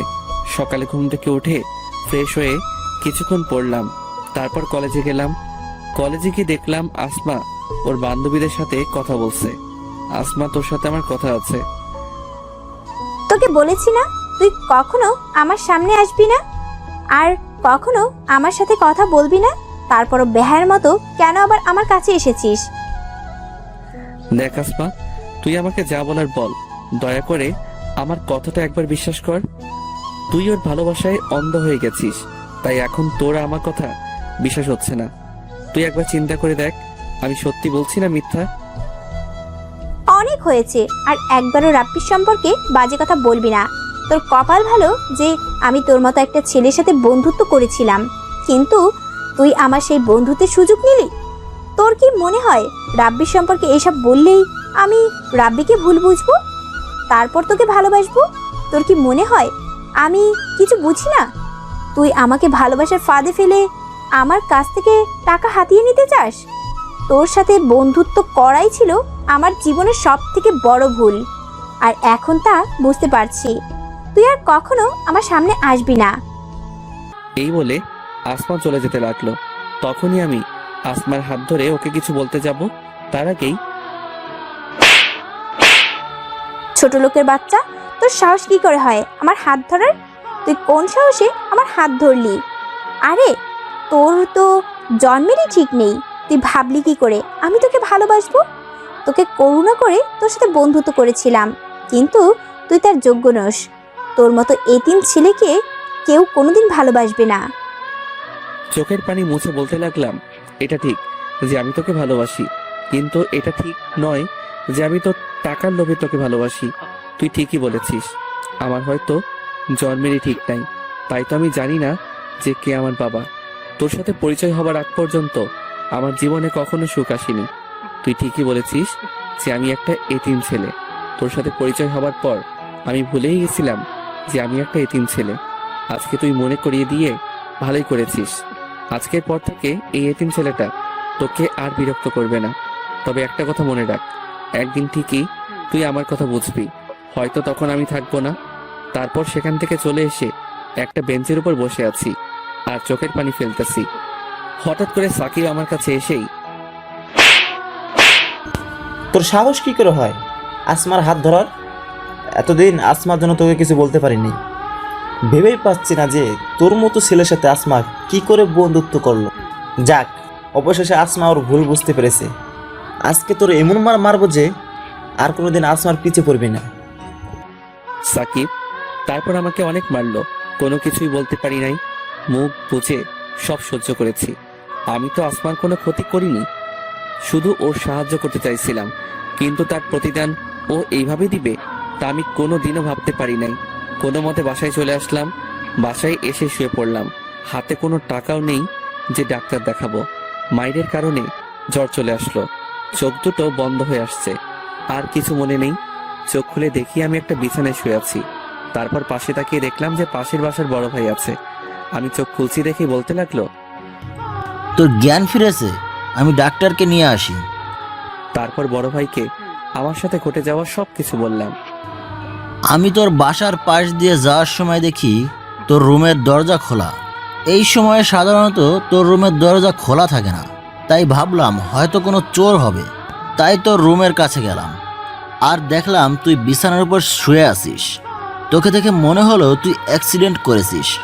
তারপর কাছে গিয়ে তোকে অনেক ডাকলাম, কিন্তু কোনো সাড়া শব্দ পেলাম না। তখন তোর গায়ে হাত দিলাম, তোর শরীর গরম ছিল অনেক। তারপর তোকে হাসপাতালে নিয়ে আসলাম, আর আজকে 2 দিন পর তোর জ্ঞান ফিরল।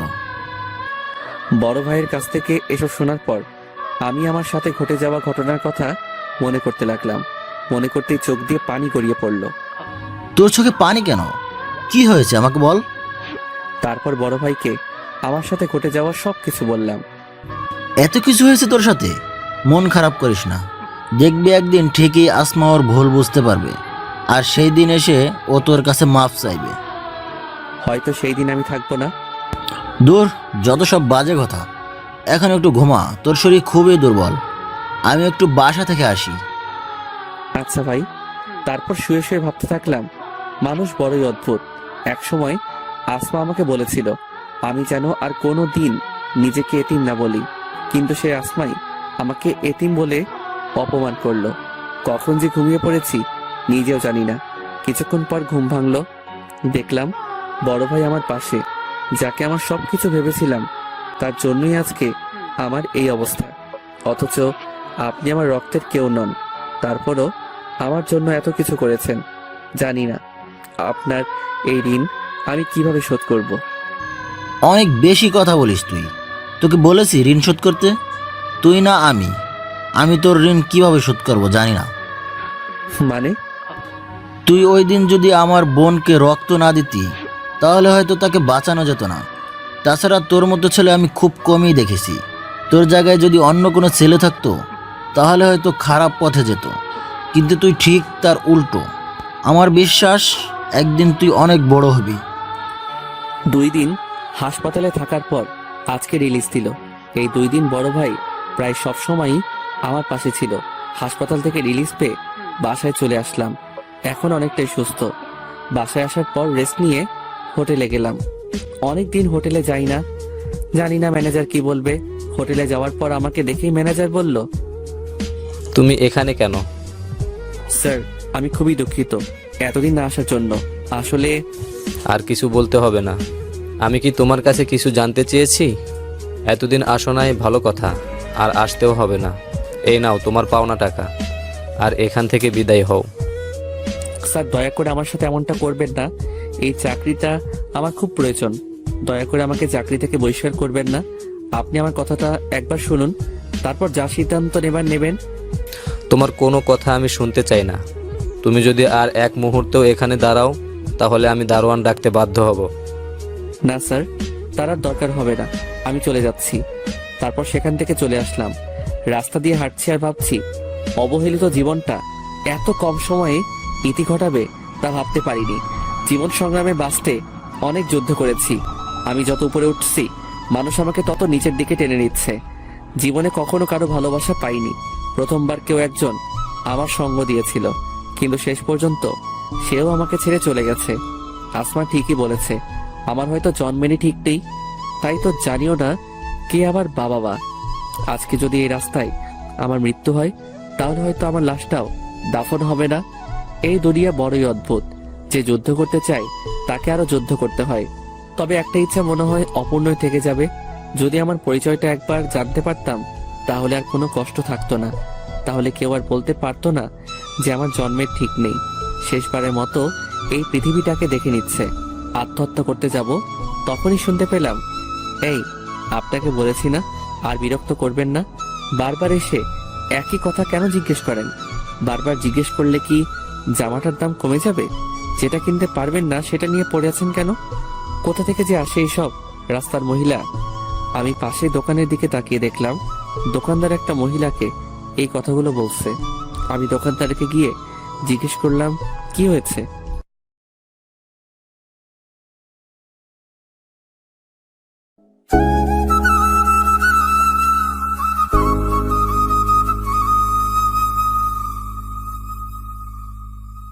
দেখেন ভাই, এই জামাটার দাম 800 টাকা, আর মহিলা বারবার এসে বলতেছে তাকে 400 টাকায় দিতে হবে।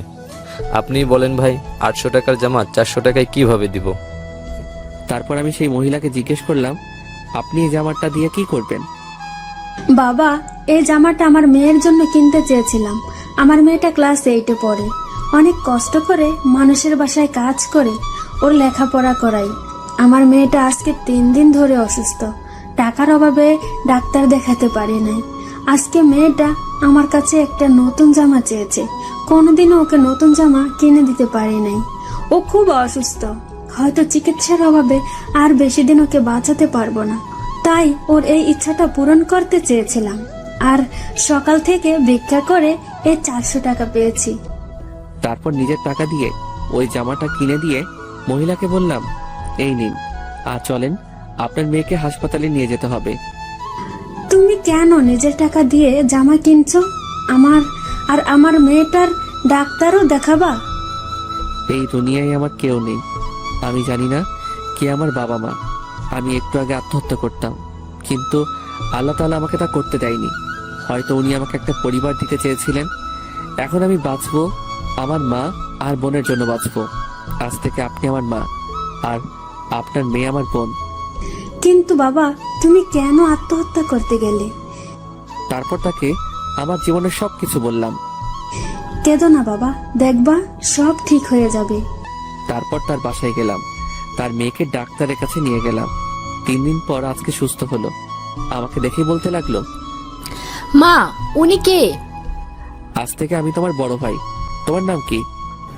কিন্তু তুমি আমার বড় ভাই কি করে হলে? তারপর মা জান্নাতকে সবকিছু খুলে বলল। জানো ভাইয়া, আমার সাথে না কেউ ভালো ব্যবহার করে না। স্কুলে সবাই আমার সাথে খারাপ ব্যবহার করে। তখন ভাবতাম যদি আমার একটা বড় ভাই থাকতো, তাহলে কেউ আমার সাথে খারাপ ব্যবহার করতে পারতো না। আমি জান্নাতকে জড়িয়ে ধরে বললাম, এখন থেকে কেউ তোর সাথে খারাপ ব্যবহার করতে পারবে না, কারণ এখন তোর ভাই আছে। জান্নাত আমাকে জড়িয়ে ধরে কাঁদতে লাগলো। জান্নাত সুস্থ হলে ওকে আর মাকে নিয়ে হাসপাতাল থেকে আমার বাসায় নিয়ে গেলাম। আল্লাহ যা করে ভালোর জন্যই করে। হয়তো তিনি আমাকে একটা পরিবার দিতে চেয়েছিলেন, তাই হয়তো আমাকে জীবিত রেখেছেন।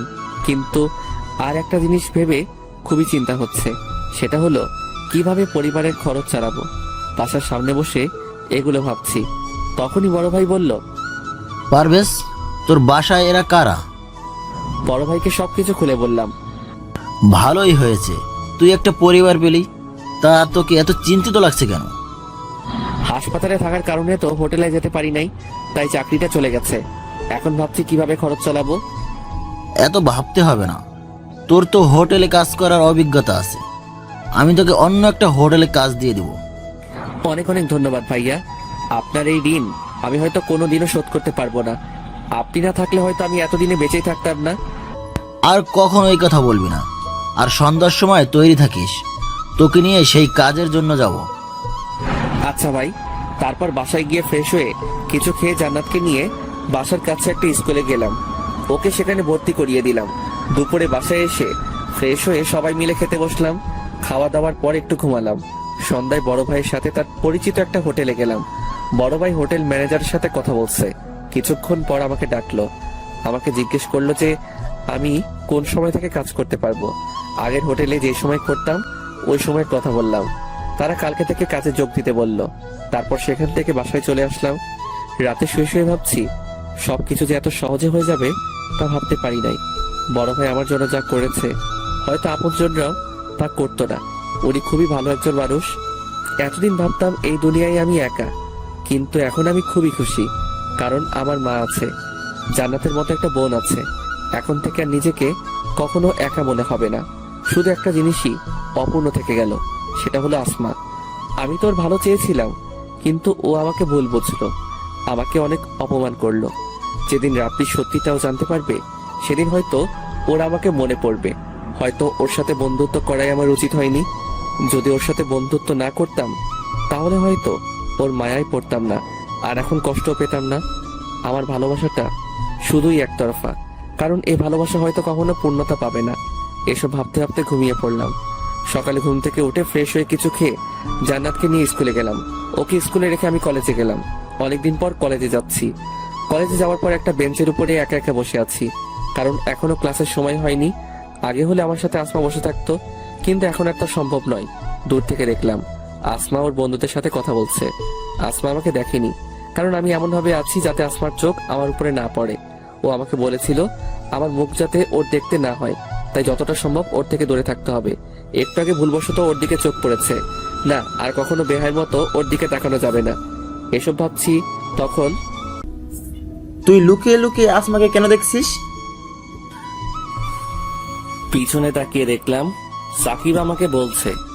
আমি ইচ্ছে করে তাকাইনি। তো বড় সাহস, কলেজে ক্যাম্পাসে হাতে সিগারেট নিয়ে ঘুরে। মিম, তুই এইসব ফালতু ছেলের কথা বাদ দে তো। ওর মতো ছেলেরা এছাড়া আর কি বা করতে পারে? তা ঠিক বলেছিস, ওকে দেখে অনেক ভদ্র ছেলে মনে হইলেও ও একটা ফালতু ছেলে। তুই এরকম একটা ছেলের সাথে কি করে যে এতদিন বন্ধুত্ব করলি, আমি তাই ভেবেই পাচ্ছি না। আগে কি করেছি তা নিয়ে ভাবলে চলবে না, সামনে কি করব তা নিয়ে ভাবতে হবে। তুই ওর কথা বাদ দে তো, অন্য কিছু বল।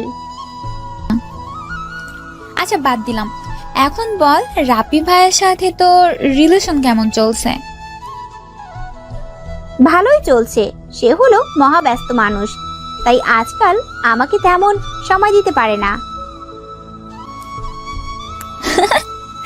দেখিস পাখি যেন আবার খাঁচা ছেড়ে চলে না যায়। ধুর, কি যে বলিস না তুই। আরে মজা করলাম, রাব্বি ভাইয়া আর যাই হোক পারভেজের মতো না। কোথায় ওই ফালতু ছেলেটা আর কোথায় রাব্বি? কার সাথে যে তুই কার তুলনা করিস? আচ্ছা বাদ দে, চল এখন ক্লাসে যাই। চল। আসমা আর ওর বান্ধবীরা ক্লাসে চলে গেল। আমিও ক্লাসে এসে সবার পিছনের বেঞ্চে বসে পড়লাম। আমার সাথে যখন বন্ধুত্ব ছিল তখন ওর সাথেই সামনের বেঞ্চে বসতাম। তখন কেউই আমার সাথে খারাপ ব্যবহার করতো না। আর এখন আসমার সাথে বন্ধুত্বও নাই, আর সবার ভালো ব্যবহারও শেষ। সামনের বেঞ্চে আমার জায়গা হয় না, তাই পিছনের বেঞ্চে বসতে হয়। ক্লাস শেষ করে জান্নাতকে ওর স্কুল থেকে নিয়ে বাসায় চলে গেলাম। ফ্রেশ হয়ে কিছু খেয়ে রেস্ট নিলাম, তারপর হোটেলে গেলাম। নতুন হোটেলের ম্যানেজার অনেক ভালো, তিনি আমাকে অনেক ভালো জানেন, আর এখানে কাজ করেও অনেক আনন্দ পাচ্ছি, যা আগের হোটেলে পেতাম না। আসমা রাব্বিকে ফোন দিল, কিন্তু ফোন ব্যস্ত। তোর কিছুই ভালো লাগছে না। এই রাব্বিটা না মনে হয় সারা দিনই ব্যস্ত থাকে। এখন একবার ফোন দিয়ে দেখি। কেমন আছো বাবু? ভালো না। কেন, কি হয়েছে? তুমি আগের মতন আর আমার সাথে কথা বলো না, আমাকে সময় দাও না। সরি বাবু, আসলে ইদানিং খুব ব্যস্ত থাকি তো তাই। এখন থেকে আবার তোমাকে আগের মতো সময় দেব। রাগ করো না বাবু, প্লিজ। আচ্ছা, মনে থাকে জানো। কালকে সকালে নদীর পাড়ে ঘুরতে যাব আমরা, ঠিক আছে? আচ্ছা ঠিক আছে। এখন ঘুমাও বাবু, গুড নাইট।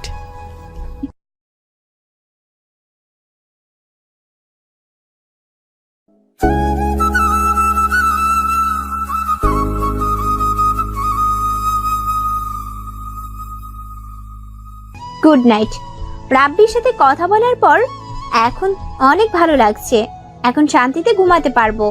হঠাৎ একটা জিনিস মনে পড়ে গেল, সেটা হলো শাড়ি। পারভেজ আমার জন্মদিনে আমাকে একটা শাড়ি দিয়েছিল। না, ওর কোনো কিছুই আমার কাছে রাখা সম্ভব নয়। কালকে আগে কলেজে যেতে হবে, তারপর ওকে শাড়িটা দিয়ে রাব্বির সাথে ঘুরতে যাব। তার আগে রাব্বিকে বলে নেই যে কালকে আগে কলেজে যেতে হবে। রাব্বির নাম্বারে ফোন দিলাম, কিন্তু ওয়েটিং। আবার দিলাম, তাও ওয়েটিং। কিছুক্ষণ পর রাব্বি কল দিল। সরি বাবু, আসলে এক বন্ধুর সাথে খুবই গুরুত্বপূর্ণ একটা কথা বলছিলাম তো। ও, তা কিসের জন্য কল দিলা? আসলে কালকে আমাকে আগে কলেজে যেতে হবে, তারপর কলেজ থেকে তোমার সাথে যাব। আচ্ছা, আমি তোমাকে কলেজ থেকে এসে নিয়ে যাব। আচ্ছা। অনেক রাত হয়ে গেছে, এখনো বাসায় যেতে পারিনি। না জানি মা আর জান্নাত কত চিন্তা করছে। মোবাইলও তো নাই কারো কাছে যে ফোন দিব। আমার কাছে যে মোবাইলটা ছিল ওটা তো আসমার। ওর সাথে যখন বন্ধুত্ব ছিল তখন ও আমাকে দিয়েছিল, আর এখন তো বন্ধুত্ব নাই, তাই এখন আর ব্যবহার করি না। প্যাকেটে ভরে যত্ন সহকারে রেখে দিয়েছি। ওকে দিয়ে দিতাম, কিন্তু ও তো আমাকে ওর সামনে যেতে নিষেধ করেছে, তাই আর দেওয়া হয়নি। কোনো একদিন সময় সুযোগ পেলে দিয়ে দিব। বাসায় চলে আসলাম। আসার পরই মা বলল, আজকে এত দেরি হলো কেন বাবা? আজকে হোটেলে কাজের চাপ অনেক বেশি ছিল, তাই আসতে দেরি হয়েছে। তা তোমরা খেয়েছো? তোকে ছাড়া কি করে খাই বাবা? জান্নাতও খাইনি। না, শুধু শুধু এত রাত পর্যন্ত না খেয়ে থাকলে কেন? তোমাদের কত কষ্ট হয়েছে না? তুমি অসুস্থ মানুষ, জান্নাত তো ছোট মানুষ, আর কখনো এমন করবে না। তুমি যত যাই বলো না কেন ভাইয়া, আমরা তোমাকে ছাড়া কখনো খাবো না। হয়েছে, আপনার আর পাকনামি করতে হবে না।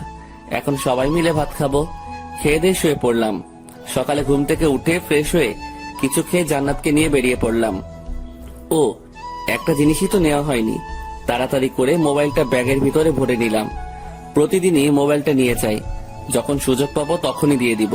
তারপর জান্নাতকে ওর স্কুলে নামিয়ে দিয়ে আমি কলেজে চলে আসলাম। একটা বেঞ্চের উপর বসে আছি, হঠাৎ পেছন থেকে আসমার কণ্ঠের মতো কিছু শুনতে পেলাম। তাকিয়ে দেখলাম আসমা আমাকে ডাকছে, আর ওর হাতে একটা প্যাকেটটা আমার হাতে দিয়ে বলতে লাগলো, এটা তোর দেওয়া সেই শাড়িটা। আমি চাই না তোর কিছু আমার কাছে থাকুক। এতদিন মনে ছিল না, তাই দিতে পারিনি।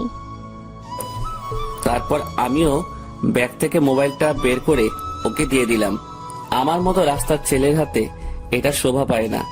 আপনার মোবাইল আপনার কাছেই রাখুন। আপনার সামনে দিতে নিষেধ করেছিলেন, তাই এতদিন দেওয়া হয় নাই। ভালো করেছিস, দিয়েছিস। সব জিনিস সবার জন্য না। এই বলে আসমা চলে গেল। রাব্বিকে ফোন দিয়ে আসতে বললাম। ও আসার পর নদীর পার ঘুরতে গেলাম। নদীর পাশেই একটা পার্ক আছে, খুবই সুন্দর। পার্কের একটা বেঞ্চের উপর বসে দুজনে গল্প করছি। আচ্ছা বাবু, তুমি আমাকে ভালোবাসো তো? এটা কি ধরনের প্রশ্ন রাব্বি? আরে রাগ করো কেন? আমি তো শুধু এমনিতেই জিজ্ঞেস করলাম। আমি যদি কিছু বলি তুমি রাগ করবে না তো? রাগ কেন করব? আচ্ছা, আমি যদি তোমার কাছে কিছু চাই তুমি দিবে? দেওয়ার চেষ্টা করব। বলো কি চাই? আমি তোমার সাথে রুম ডেট করতে চাই আসমা। কি বলছো তুমি এসব? তোমার মাথা ঠিক আছে তো? তুমি এভাবে রিয়াক্ট কেন করছো? এটা তো আজকালকার যুগের কমন ব্যাপার, তাই না? এটা সবাই করে।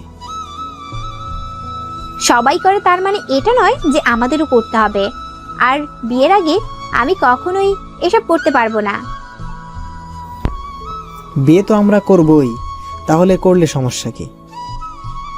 আমরা বিয়ে করব, এখনো করিনি। দেখো আসমা, আমার সব ফ্রেন্ডরাই রিলেশন করে, আর ওরা ওদের গার্লফ্রেন্ডের সাথে রুম ডেটও করেছে। আর সবাই এটা করে, আজকালকার রিলেশনই এমন।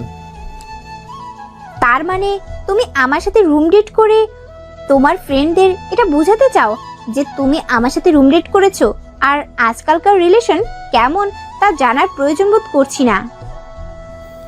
আমি সেটা বোঝাতে চাইনি, আমি শুধু তোমাকে এটা বোঝাইছি যে এরকমটা এখন সচরাচর হয়ে থাকে।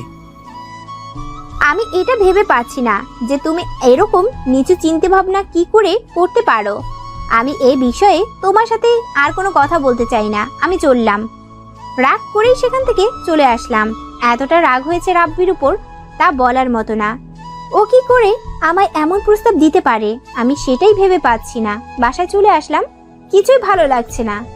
দুপুরে না খেয়েই শুয়ে পড়লাম। বিকালে মিম ফোন দিল। আজকে কলেজে আসলি না কেন? রাব্বির সাথে ঘুরতে গিয়েছিলাম। তোর কণ্ঠ এমন লাগছে কেন? রাব্বি ভাইয়ের সাথে কি কিছু হইছে? না, ভালো লাগছে না, পরে কথা বলবো।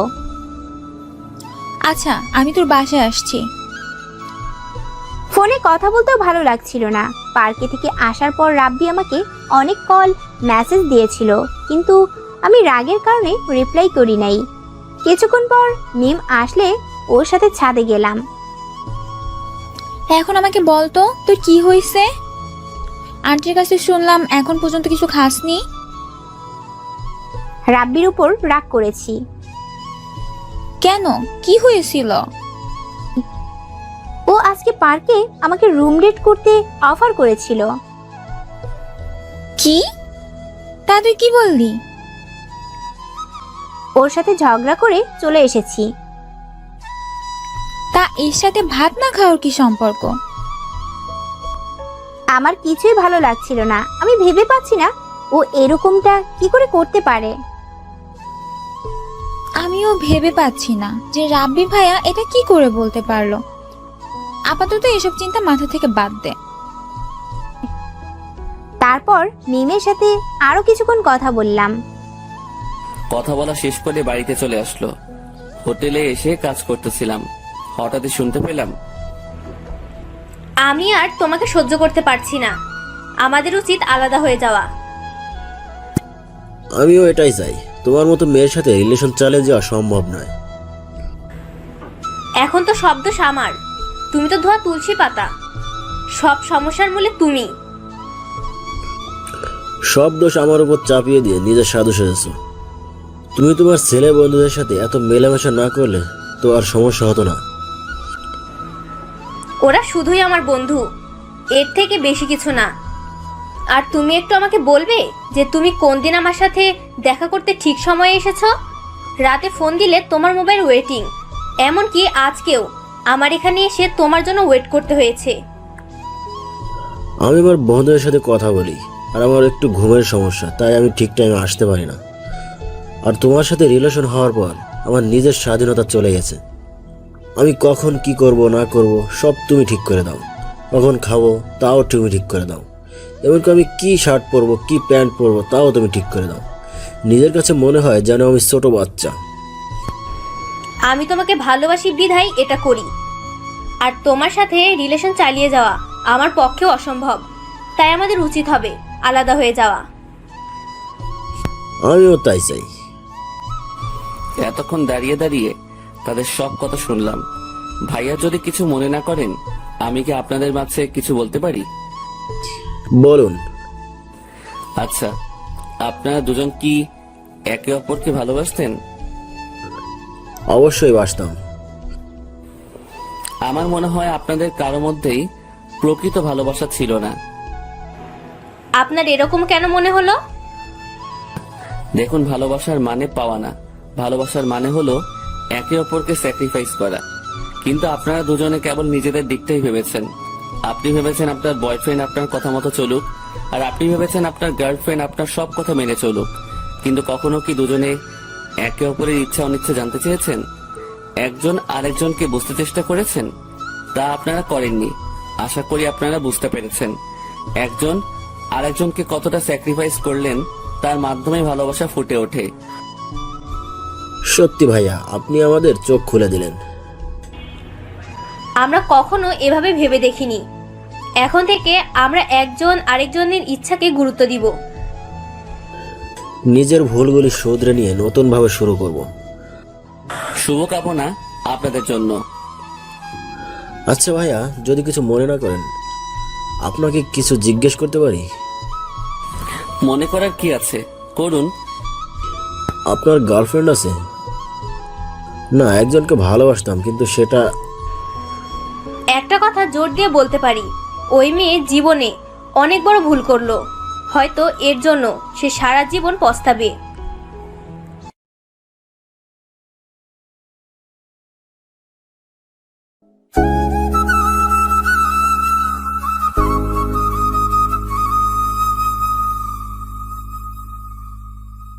না, একজনকে ভালোবাসতাম, কিন্তু সেটা একটা কথা জোর দিয়ে বলতে পারি, ওই মেয়ে জীবনে অনেক বড় ভুল করলো। হয়তো এর জন্য সে সারা জীবন রেস্টুরেন্টের মেয়েটার কথা মনে পড়ে গেল। মেয়েটা আসমাকে নিয়ে যা বলেছিল, হয়তো তা কখনো সত্যিই হবে না। কারণ আসমা আমাকে কোনো দিনও ভালোবাসবে না। ও রাব্বিকে অনেক ভালোবাসে। জানি না রাব্বি ওকে ভালোবাসে কিনা, কিন্তু আমি চাই আসমা সুখে থাকুক। ওকে ভুলে যেতে চাই, কারণ ওর সাথে যখন আমার পরিচয় হয়েছিল তখন আমার কেউ ছিল না, কিন্তু এখন আমার একটা পরিবার হয়েছে। আমাকে তাদের দেখাশোনা করতে হবে। শুধু শুধু ওর কথা ভেবে বসে থাকলে চলবে না।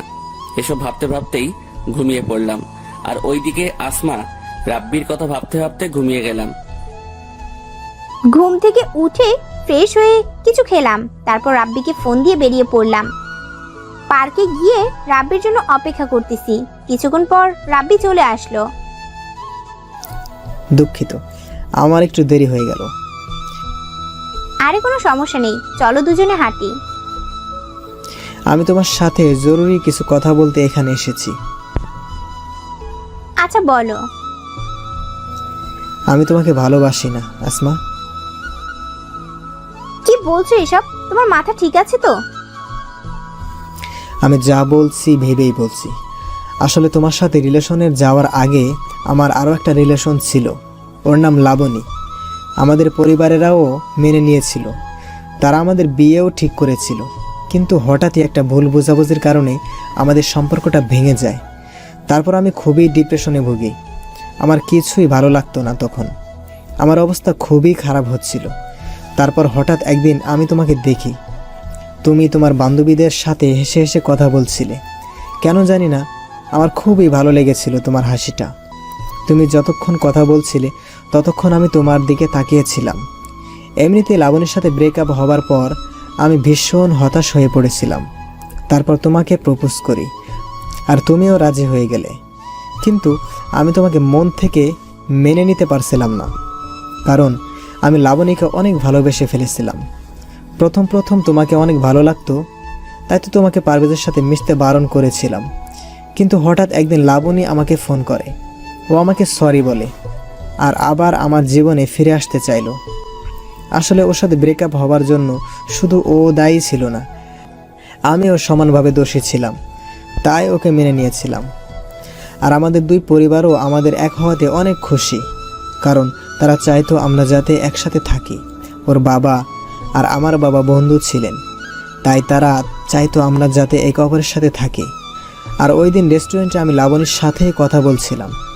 পারভেজ তোমাকে যা বলেছে তা সবই সত্যি, কিন্তু তুমি পারভেজের সাথে যা করেছিলে তা যখন আমার কাছে এসে বললে, তখন আমি অনেক অবাক হয়েছিলাম, এটা ভেবে যে তুমি আমাকে এতটা বিশ্বাস করো।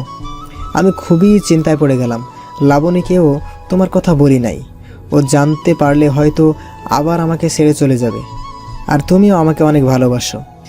ভেবে পাচ্ছিলাম না কিভাবে তোমার সাথে ব্রেকআপ করব, তাই এই রুম ডেটের প্ল্যানটা করি।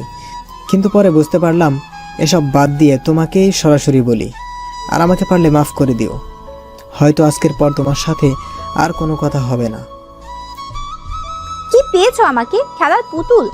যখন যা মন চাইবে তখন তাই করবে।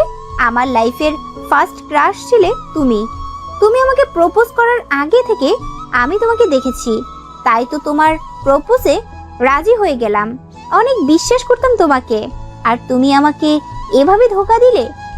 আমাকে আরো আগে বলতে পারতে, তা না করে দিনের পর দিন আমাকে ধোঁকা দিয়ে গেছো।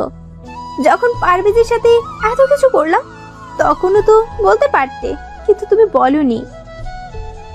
আমি খুবই দুঃখিত। তোর কোনো অধিকার নেই আমার হাত ধরার। তাই এতই যখন লাবণীকে ভালোবাসতি, তাহলে আমার সাথে প্রেম কেন করেছিলি? তোদের মতো ছেলেরা প্রেমটাকে খুবই সস্তা জিনিস ভাবিস। এটা ভেবেই খুব কষ্ট হচ্ছে যে আমি একটা ধোঁকাবাজের উপর ক্রাশ খেয়েছিলাম। চলে আসছিলাম পার্ক থেকে, খুবই কষ্ট লাগছে ওই ধোঁকাবাজটার জন্য না, পারভেজের জন্য। কোনোভাবে বাসায় চলে আসলাম। বাসায় এসেই দরজা বন্ধ করে শুয়ে শুয়ে কাঁদতে লাগলাম। পারভেজের সাথে করা অন্যায়গুলো মনে হতে লাগলো। আমি ওকে বলেছিলাম জীবন আর কখনো নিজেকে এতিম না বলতে, আর সেই আমি ওকে এতিম ছোট লোক বলে অপমান করেছিলাম।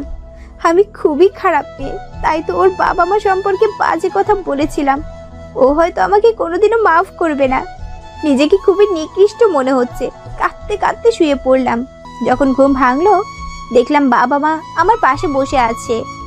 আমায় ঘুম ভাঙতেই তারা বলল, তোর কি হয়েছে মা? এভাবে দরজা বন্ধ করে ঘুমিয়ে পড়লি কেন? জানিস, আমরা কত ভয় পেয়ে গিয়েছিলাম। তারপর দরজা ভেঙে ভিতরে ঢুকে দেখি তুই ঘুমাচ্ছিস। শরীর অনেক ক্লান্ত লাগছিল, তাই ঘুমিয়ে পড়েছিলাম। দরজা ভুলে বন্ধ করেছিলাম। তা এখন কেমন লাগছে? ভালো। আচ্ছা, ফ্রেশ হয়ে খেতে আয়। হোটেলে কাজে যাওয়ার সময় বাসা থেকে শাড়ির প্যাকেটটা নিয়ে নিলাম, যেটা আমি আসমাকে দিয়েছিলাম। শাড়িটা কোনো গরিব মহিলাকে দিয়ে দিব। এটা আমার কাছে থাকলে আমি আসমাকে কখনো ভুলতে পারবো না, আর আমি আমার লক্ষ্যেও পৌঁছাতে পারবো না। বাসায় আসলেই ওর কথা মনে পড়ে। ঠিকভাবে পড়ালেখাও করতে পারি না, হয়তো আসমাকে কখনো ভুলতে পারবো না। কিন্তু এই শাড়িটা আমার কাছে না থাকলে হয়তো ওকে কম মনে পড়বে। আর ওই কলেজও পরিবর্তন করতে হবে। ওই কলেজে পড়লে আসমার সাথে প্রতিদিন দেখা হবে, তাহলে ওকে ভুলে থাকা অসম্ভব হয়ে যাবে। কালকে কলেজে গিয়ে প্রিন্সিপালের কাছে বলতে হবে। শাড়িটা এক মহিলাকে দিয়ে দিলাম। তারপর আমি হোটেলে গেলাম। রাতে বাসায় এসে খেয়ে পড়তে বসলাম। পড়া শেষে ঘুমিয়ে পড়লাম। সকালে ঘুম থেকে উঠে ফ্রেশ হয়ে কিছুক্ষণ পড়তে বসলাম। তারপর কিছু খেয়ে জান্নাতকে নিয়ে বেরিয়ে পড়লাম। ওকে ওর স্কুলে দিয়ে আমি কলেজে চলে আসলাম। ক্লাসের অনেক আগে চলে আসলাম প্রিন্সিপালের সাথে কথা বলবো বলে। তাকে অনেক করে বললাম। তিনি বললেন কলেজ পরিবর্তন করতে 10,000 টাকা লাগবে। ক্যাম্পাসে একটা বেঞ্চের উপর বসে ভাবতে আসি এত টাকা কিভাবে জোগাড় করব। কিন্তু আমাকে আমার লক্ষ্যে পৌঁছাতে হলে এই টাকা আমাকে জোগাড় করতেই হবে, নয়তো এখানে থাকলে আমি আমার পড়ালেখায় মনোযোগ দিতে পারবো না। এসব ভাবতেছিলাম, তখনই বড় ভাইয়ের কথা মনে পড়ে গেল। হয়তো তিনি আমাকে এই বিপদে সাহায্য করতে পারবেন। তারপর বড় ভাইয়ের কাছে চলে আসলাম। তাকে সবকিছু বললাম। তার কাছ থেকে টাকা নিয়ে আবার কলেজে চলে আসলাম। প্রিন্সিপালের কাছে টাকা দিয়ে কলেজ পরিবর্তন করলাম। কলেজ ক্যাম্পাসে বসে আছি। আজকে কেন জানি ক্লাস করতে মন চাচ্ছে না। শেষবারের মতো কলেজটাকে দেখে নিলাম, হয়তো আর কখনো দেখা হবে না। হঠাৎই আসমার কণ্ঠের মতো কেউ আমার নাম ধরে পিছন থেকে ডাক দিল। পিছনে তাকিয়ে দেখলাম আসমা। আসমাকে দেখা মাত্রই আমার চোখ নিচের দিকে নামিয়ে দিলাম। ও আমাকে নরম কণ্ঠে বলতে লাগলো, আমি যা করেছি তা ক্ষমার অযোগ্য। তোকে অনেক কষ্ট দিয়েছি, দয়া করে আমাকে মাফ করে দে। আরে কি করছেন আপনি? আমার কাছে কেন মাপ চাইবেন? দেখেন, আপনার সাথে যা হয়েছে তার সবই আমি ভুলে গেছি, আর আমি চাইবো আপনিও ভুলে যান। তার মানে তুই মাফ করবি না? এটা বলেই ব্যাগ থেকে একটা চাকু বের করে, হয় তুই আমাকে মাফ করবি, না হয় আমি নিজেই নিজের ক্ষতি করব। বললাম তো আমি আপনাকে মাফ করে দিয়েছি, আপনি চাকু ফেলে দিন। তুই এখন আমাকে মাফ করিসনি, করলে আমাকে আপনি বলতে পারতি না। আচ্ছা, আমি তোকে মাফ করে দিয়েছি। তারপর আসমা চাকু ফেলে দিল। আমি খুবই ভয় পেয়ে গেছিলাম, কারণ আমি জানি আসমা খুবই জেদি। দুজনেই একটা বেঞ্চের উপর বসে আছি। আগে যেভাবে থাকতাম, অনেকক্ষণ দুজনে চুপচাপ বসেছিলাম। নীরবতা ভেঙে আসমাই বলল, এখনো ভালোবাসিস আমাকে?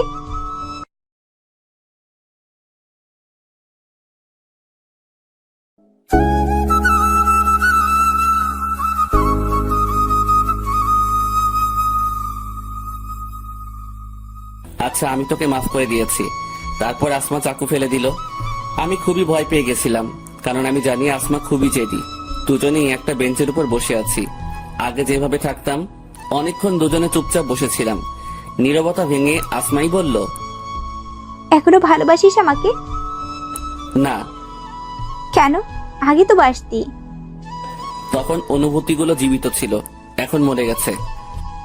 আবার জাগিয়ে তুলবি? তা সম্ভব নয়। কেন? আগে এই পৃথিবীতে আমার কেউ ছিল না, এখন আমার এক মা আর বোন আছে। তারাই এখন আমার সব। আগে আমার জীবনের কোনো লক্ষ্য ছিল না, কিন্তু এখন আছে। আর তার জন্য তোকে ভুলে থাকাটা খুবই জরুরি। আমি খুবই খারাপ একটা মেয়ে, তাই তো তোর সাথে ওরকমটা করতে পেরেছি। তুই পারবি আমাকে ভুলে থাকতে? তুই না আমাকে অনেক ভালোবাসিস? পারতে হবে, আর তার জন্যই আমি কলেজ পরিবর্তন করব। এখানে থাকলে হয়তো তোকে ভুলে থাকা সম্ভব না। তুই কলেজ কেন পরিবর্তন করবি? তোকে আমার ভালোবাসতে হবে না। তারপরও তুই প্লিজ আমাকে ছেড়ে যাস না। তুই চলে গেলে আমি কিন্তু নিজের ক্ষতি করব। তুই ভালো করে জানিস আমি চাই না তোর কোনো ক্ষতি হোক, তাই হয়তো তুই এইভাবে বলছিস। কিন্তু তুই যদি আমার সত্যি ভালো চাস, তাহলে নিজের কোনো ক্ষতি করবি না। আমি তোকে ছাড়া বাঁচতে পারবো না। তোর মতো করে কেউ আমাকে ভালোবাসতে পারবে না। তুই প্লিজ আমাকে ছেড়ে যাস না। যদি কখনো জীবনে বড় হতে পারি, তাহলে আবার তোর কাছে ফিরে আসবো। আর যদি না পারি, তাহলে হয়তো আর কোনো দিনও আমাদের দেখা হবে না। আমি তোর ফিরে আসা পর্যন্ত অপেক্ষা করব। তোকে শুধু একটা কথাই বলতে চাই, যদি আমাকে সত্যি চাস, তাহলে নিজের কোনো ক্ষতি করবি না। সবসময় ভালো থাকবি, হাসি খুশি থাকবি। তুই অনেক ভালো একটা মেয়ে। এটা বলে সেখান থেকে চলে আসলাম। পিছনে তাকালাম না। জানি আসমা বেঞ্চের উপর বসে কাঁদতেছে। কাঁদুক, কাঁদলে হয়তো কষ্ট কম হবে। জানি না কখন আসমার যোগ্য হতে পারবো কিনা। এখন জীবনের একটাই লক্ষ্য, সেটা হলো ভালো পড়ালেখা করে ভালো চাকরি করা, যাতে পরিবারের খেয়াল রাখতে পারি। যদি কখনো আসমাদের সমকক্ষ হতে পারি, তাহলে ওর কাছে ফিরে আসবো অবহেলিত ভালোবাসার জন্য। আর যদি না পারি, তাহলে মুছে ফেলতে হবে জীবন থেকে আসমা নামটি। আজকে নিজের দোষে পারভেজকে হারালাম।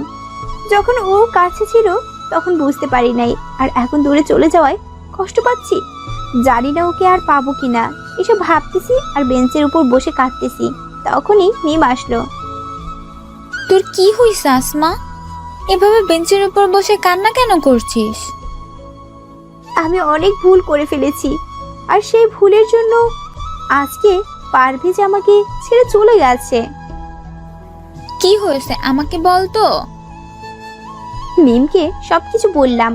সব শোনার পর ও বলল, এখন কষ্ট পেয়ে কি লাভ? পারভেজ তো আর ফিরে আসবে না। আমরা এমনই, যখন কাছে থাকে তখন তার মূল্য বুঝি না, যখন সে দূরে চলে যায় তখনই তাকে বুঝতে পারি। এখন এভাবে কেঁদে আর কি হবে? যদি ওকে সত্যিই ভালোবাসিস, তাহলে ওর জন্য অপেক্ষা করা ছাড়া আর কোনো পথ নাই তোর কাছে। হ্যাঁ, আমি তাই করব। প্রয়োজনে আমি পারভেজের জন্য সারা জীবন অপেক্ষা করব। ওকে আমি অনেক ভালোবাসি। তা এখন কান্না থামা, চল তোকে বাসায় দিয়ে আসি। জানি না আসমাকে ভুলে থাকতে পারবো কিনা। যতই ওকে ভুলে থাকার চেষ্টা করি ততই আরো বেশি করে ওকে মনে পড়ে। তো কেমন দেখাচ্ছে কেন বাবা? তোর কি কিছু হয়েছে? না মা, কিছুই হয়নি। আমার কাছে কিছু লুকাস না বাবা। তোকে দেখেই বোঝা যাচ্ছে যে তোর কিছু হয়েছে। আর তুই তো আজকে কলেজ থেকে তাড়াতাড়ি চলে এলি। কিছু হয়ে থাকলে আমাকে বল বাবা। মাকে আসমার সাথে ঘটে যাওয়া সব কিছু বললাম। মেয়েটাকে তো অনেক ভালোবাসিস, তাহলে ওর থেকে দূরে কেন চলে এলি? কি করতাম আমি মা? ওদের আর আমাদের মধ্যে আকাশ পাতাল ব্যবধান। ওর বাবা হয়তো কখনো এই সম্পর্ক মেনে নেবে না। মেনে না নেওয়ারই কথা। কোনো বাবাই চাইবে না তার মেয়েকে কোনো গরিব ছেলের সাথে বিয়ে দিতে। এটা তুই ঠিক বলছিস। হয়তো আসমার বাবা তার মেয়ের সুখের জন্য রাজি হতো। আর তুই কি পারবি আসমাকে বলে থাকতে? তুই ঠিকই কষ্ট পাবি, আর আমরা চাই না তুই কষ্ট পাস। মিম আমাকে বাসায় পৌঁছে দিয়ে গেল। রুমে এসে কান্না করতে লাগলাম। কিছুক্ষণ পর বাবা মা আমার রুমে আসলো। মা, তুই কি অসুস্থ? মিম তোকে বাসায় দিয়ে গেল। এ কি, তুই কান্না কেন করছিস? কি হয়েছে মা, আমাদের বল। ও আমাকে ছেড়ে চলে গেছে মা। আমার নিজের ভুলের জন্য ওকে হারালাম। কার কথা বলছিস তুই? মা বাবাকে পারভেজের ব্যাপারে সব কিছু বললাম। ওই ছেলের এত সাহস যে আমার মেয়েকে কষ্ট দেয়। তুই চিন্তা করিস না মা, পারভেজের সাথেই তোর বিয়ে দেব। তুই শুধু ওর ঠিকানা দে। কিন্তু ও রাজি হবে না বাবা। তা নিয়ে তুই চিন্তা করিস না। আমার মেয়ে কষ্ট পাবে ওই ছেলের জন্য, তা আমি হতে দেব না। বিছানায় শুয়ে আছি, তখনই কে যেন দরজা নক করলো। মা গিয়ে দরজা খুলে দিল। কিছুক্ষণ পর আমাকে ডাক দিল। মা, এই লোকটা কে? আমি আসমার বাবা। আমি জানতে এসেছি তুমি আমার মেয়েকে ছেড়ে কেন চলে এলে। আমি জানি তুমি আসমাকে ভালোবাসো আর ভবিষ্যতেও বাসবে। ওর যোগ্য হয়ে ওর কাছে ফিরে আসবে। মানুষের যোগ্যতা তার চরিত্রে ফুটে ওঠে। আর তুমি যদি আমাকে অন্য 5টা মেয়ের বাবার মতো ভাবো তাহলে ভুল ভাববে। আমি মোটেও সেরকম নই। আমরা এখন পর্যন্ত আসমার কোনো ইচ্ছা অপূরণ রাখিনি। ও যা চেয়েছে তাই দিয়েছি। ওকে কোনোদিনও কষ্ট পেতে দেইনি। আর আজকে প্রথমবার ও কষ্ট পেল, শুধু তোমার জন্য। দেখো, আমি চাই তুমি আসমাকে বিয়ে করো। তোমার পরিচয় জানার দরকার নেই, আমরা শুধু তোমাকে জানলেই হবে। মাফ করবেন আমাকে, আমি এখন আসমাকে বিয়ে করতে পারবো না। আপনি যতটা সহজভাবে বলে দিলেন, জীবনটা ততটা সহজ নয়। আসমার 1 মাসের যা খরচ তা হয়তো আমি 6 মাসেও আয় করতে পারি না। আর এখন আমার যা অবস্থা, তাতে আসমাকে বিয়ে করা সম্ভব নয়। তুমি আমার অফিসে কাজ করবে, তাহলে তো আর কোনো সমস্যা থাকলো না। কিন্তু আমি কষ্ট না করে কোনো কিছু পেতে চাই না। কষ্ট না করে পেলে তার কোনো মূল্য থাকে না। আমি আমার যোগ্যতা অনুযায়ী কাজ করব। আচ্ছা, তুমি তোমার যোগ্যতা অনুসারে আমার অফিসে কাজ করবে, পাশাপাশি লেখাপড়া করবে। দেখো বাবা, আসমা তোমাকে ছাড়া বাঁচতে পারবে না। ও খুবই আবেগী একটা মেয়ে, খুব অল্পতে মানুষকে বিশ্বাস করে ফেলে। ওকে কোনোদিনও এভাবে কাঁদতে দেখিনি, আজকে প্রথমবার দেখলাম। দয়া করে তুমি আপনি আসমাকে আমার সাথে বিয়ের কথা বলবেন না, এটা ওর জন্য সারপ্রাইজ। আচ্ছা ঠিক আছে, তবে আমি চাই তুমি সকালে তোমার দেওয়া বাড়িতে ওঠো। প্লিজ কিছু মনে করো না। আমি এটা দেব না, অফিস থেকে তোমাকে দেওয়া হবে। তার বিনিময়ে মাসিক বেতন থেকে টাকা কেটে রাখা হবে, তোমার বেতন থেকে। তোমরা সেই বাড়িতে উঠবা, সেখানেই বিয়ের কার্যক্রম হবে। আচ্ছা ঠিক আছে। তাহলে আমি এখন চলি, কালকেই তোমাদের বিয়ে হবে। বাবা, পারভেজ কি বললো? ও রাজি হয়নি মা। আমি জেদ করে তোর বিয়ে অন্য এক জায়গায় ঠিক করে ফেলেছি। এটা কি হয়ে গেল? তুই যদি এই বিয়ে না করিস তাহলে আমার মরা মুখ দেখবি। কথাটা আমি বলে গেলাম, মনে রাখিস। এটা কি হয়ে গেল? আমি পারভেজকে ছাড়া অন্য কাউকে কি করে বিয়ে করব? ও তো আমাকে বলেছিল যে আমার কাছে ফিরে আসবে, কিন্তু এই বিয়ে না করলে বাবা আত্মহত্যা করবে, আর আমি তা কিছুতেই হতে দিব না। প্রয়োজনে বাবার জন্য নিজের ভালোবাসা বিসর্জন দেব। আজকে আমার বিয়ে, কিন্তু আমার তাতে কোনো খেয়াল নেই। আমি শুধু পারভেজের কথা ভেবেই চলেছি। কার সাথে আমার বিয়ে হচ্ছে তা জানারও ইচ্ছে নেই। কবুল বলার সময় বারবার চোখের সামনে পারভেজের মুখটা ভেসে উঠল। তখনই বাবার কথা মনে পড়ে গেল। তারপর কবুল বলে দিলাম। বাসর ঘরে বসে আছি। শুনেছি এই দিনটা নাকি মেয়েদের জীবনের শ্রেষ্ঠ রাত, কিন্তু আমার কাছে আজাবের মতন মনে হচ্ছে। কিছুক্ষণ পর কেউ একজন বাসর ঘরে প্রবেশ করলো, তারপর বলল, শুনেছি বাসর ঘরে স্বামী আসলে তাকে সালাম দিতে হয়, কিন্তু আপনি তা জানেন না মনে হচ্ছে। দেখুন, আপনাকে আমি স্বামী হিসেবে মানতে পারবো না। আমি অন্য একজনকে ভালোবাসি, বাবার জন্য বিয়েটা করেছি। আপনি বললেই তো আর হবে না। আপনি আমার বউ, আপনার উপর আমার অধিকার আছে, আর আমি আমার অধিকার আদায় করেই ছাড়বো। দেখুন, ভালো হবে না কিন্তু। যখনই সামনে তাকালাম আমি অবাক পারভেজকে দেখে। তুমি আমাকে অনেক কষ্ট দিয়েছো, তাই তোমাকে তার শাস্তি দিলাম। তুমি জানো আমি কতটা কষ্ট পেয়েছি? আর কখনো কষ্ট দিব না। তোমাকে অনেক ভালোবাসবো। আমি খুবই দুঃখিত তোমাকে অপমান করার জন্য। দয়া করে আমাকে মাফ করে দাও। এসব কথা এখন বাদ দাও।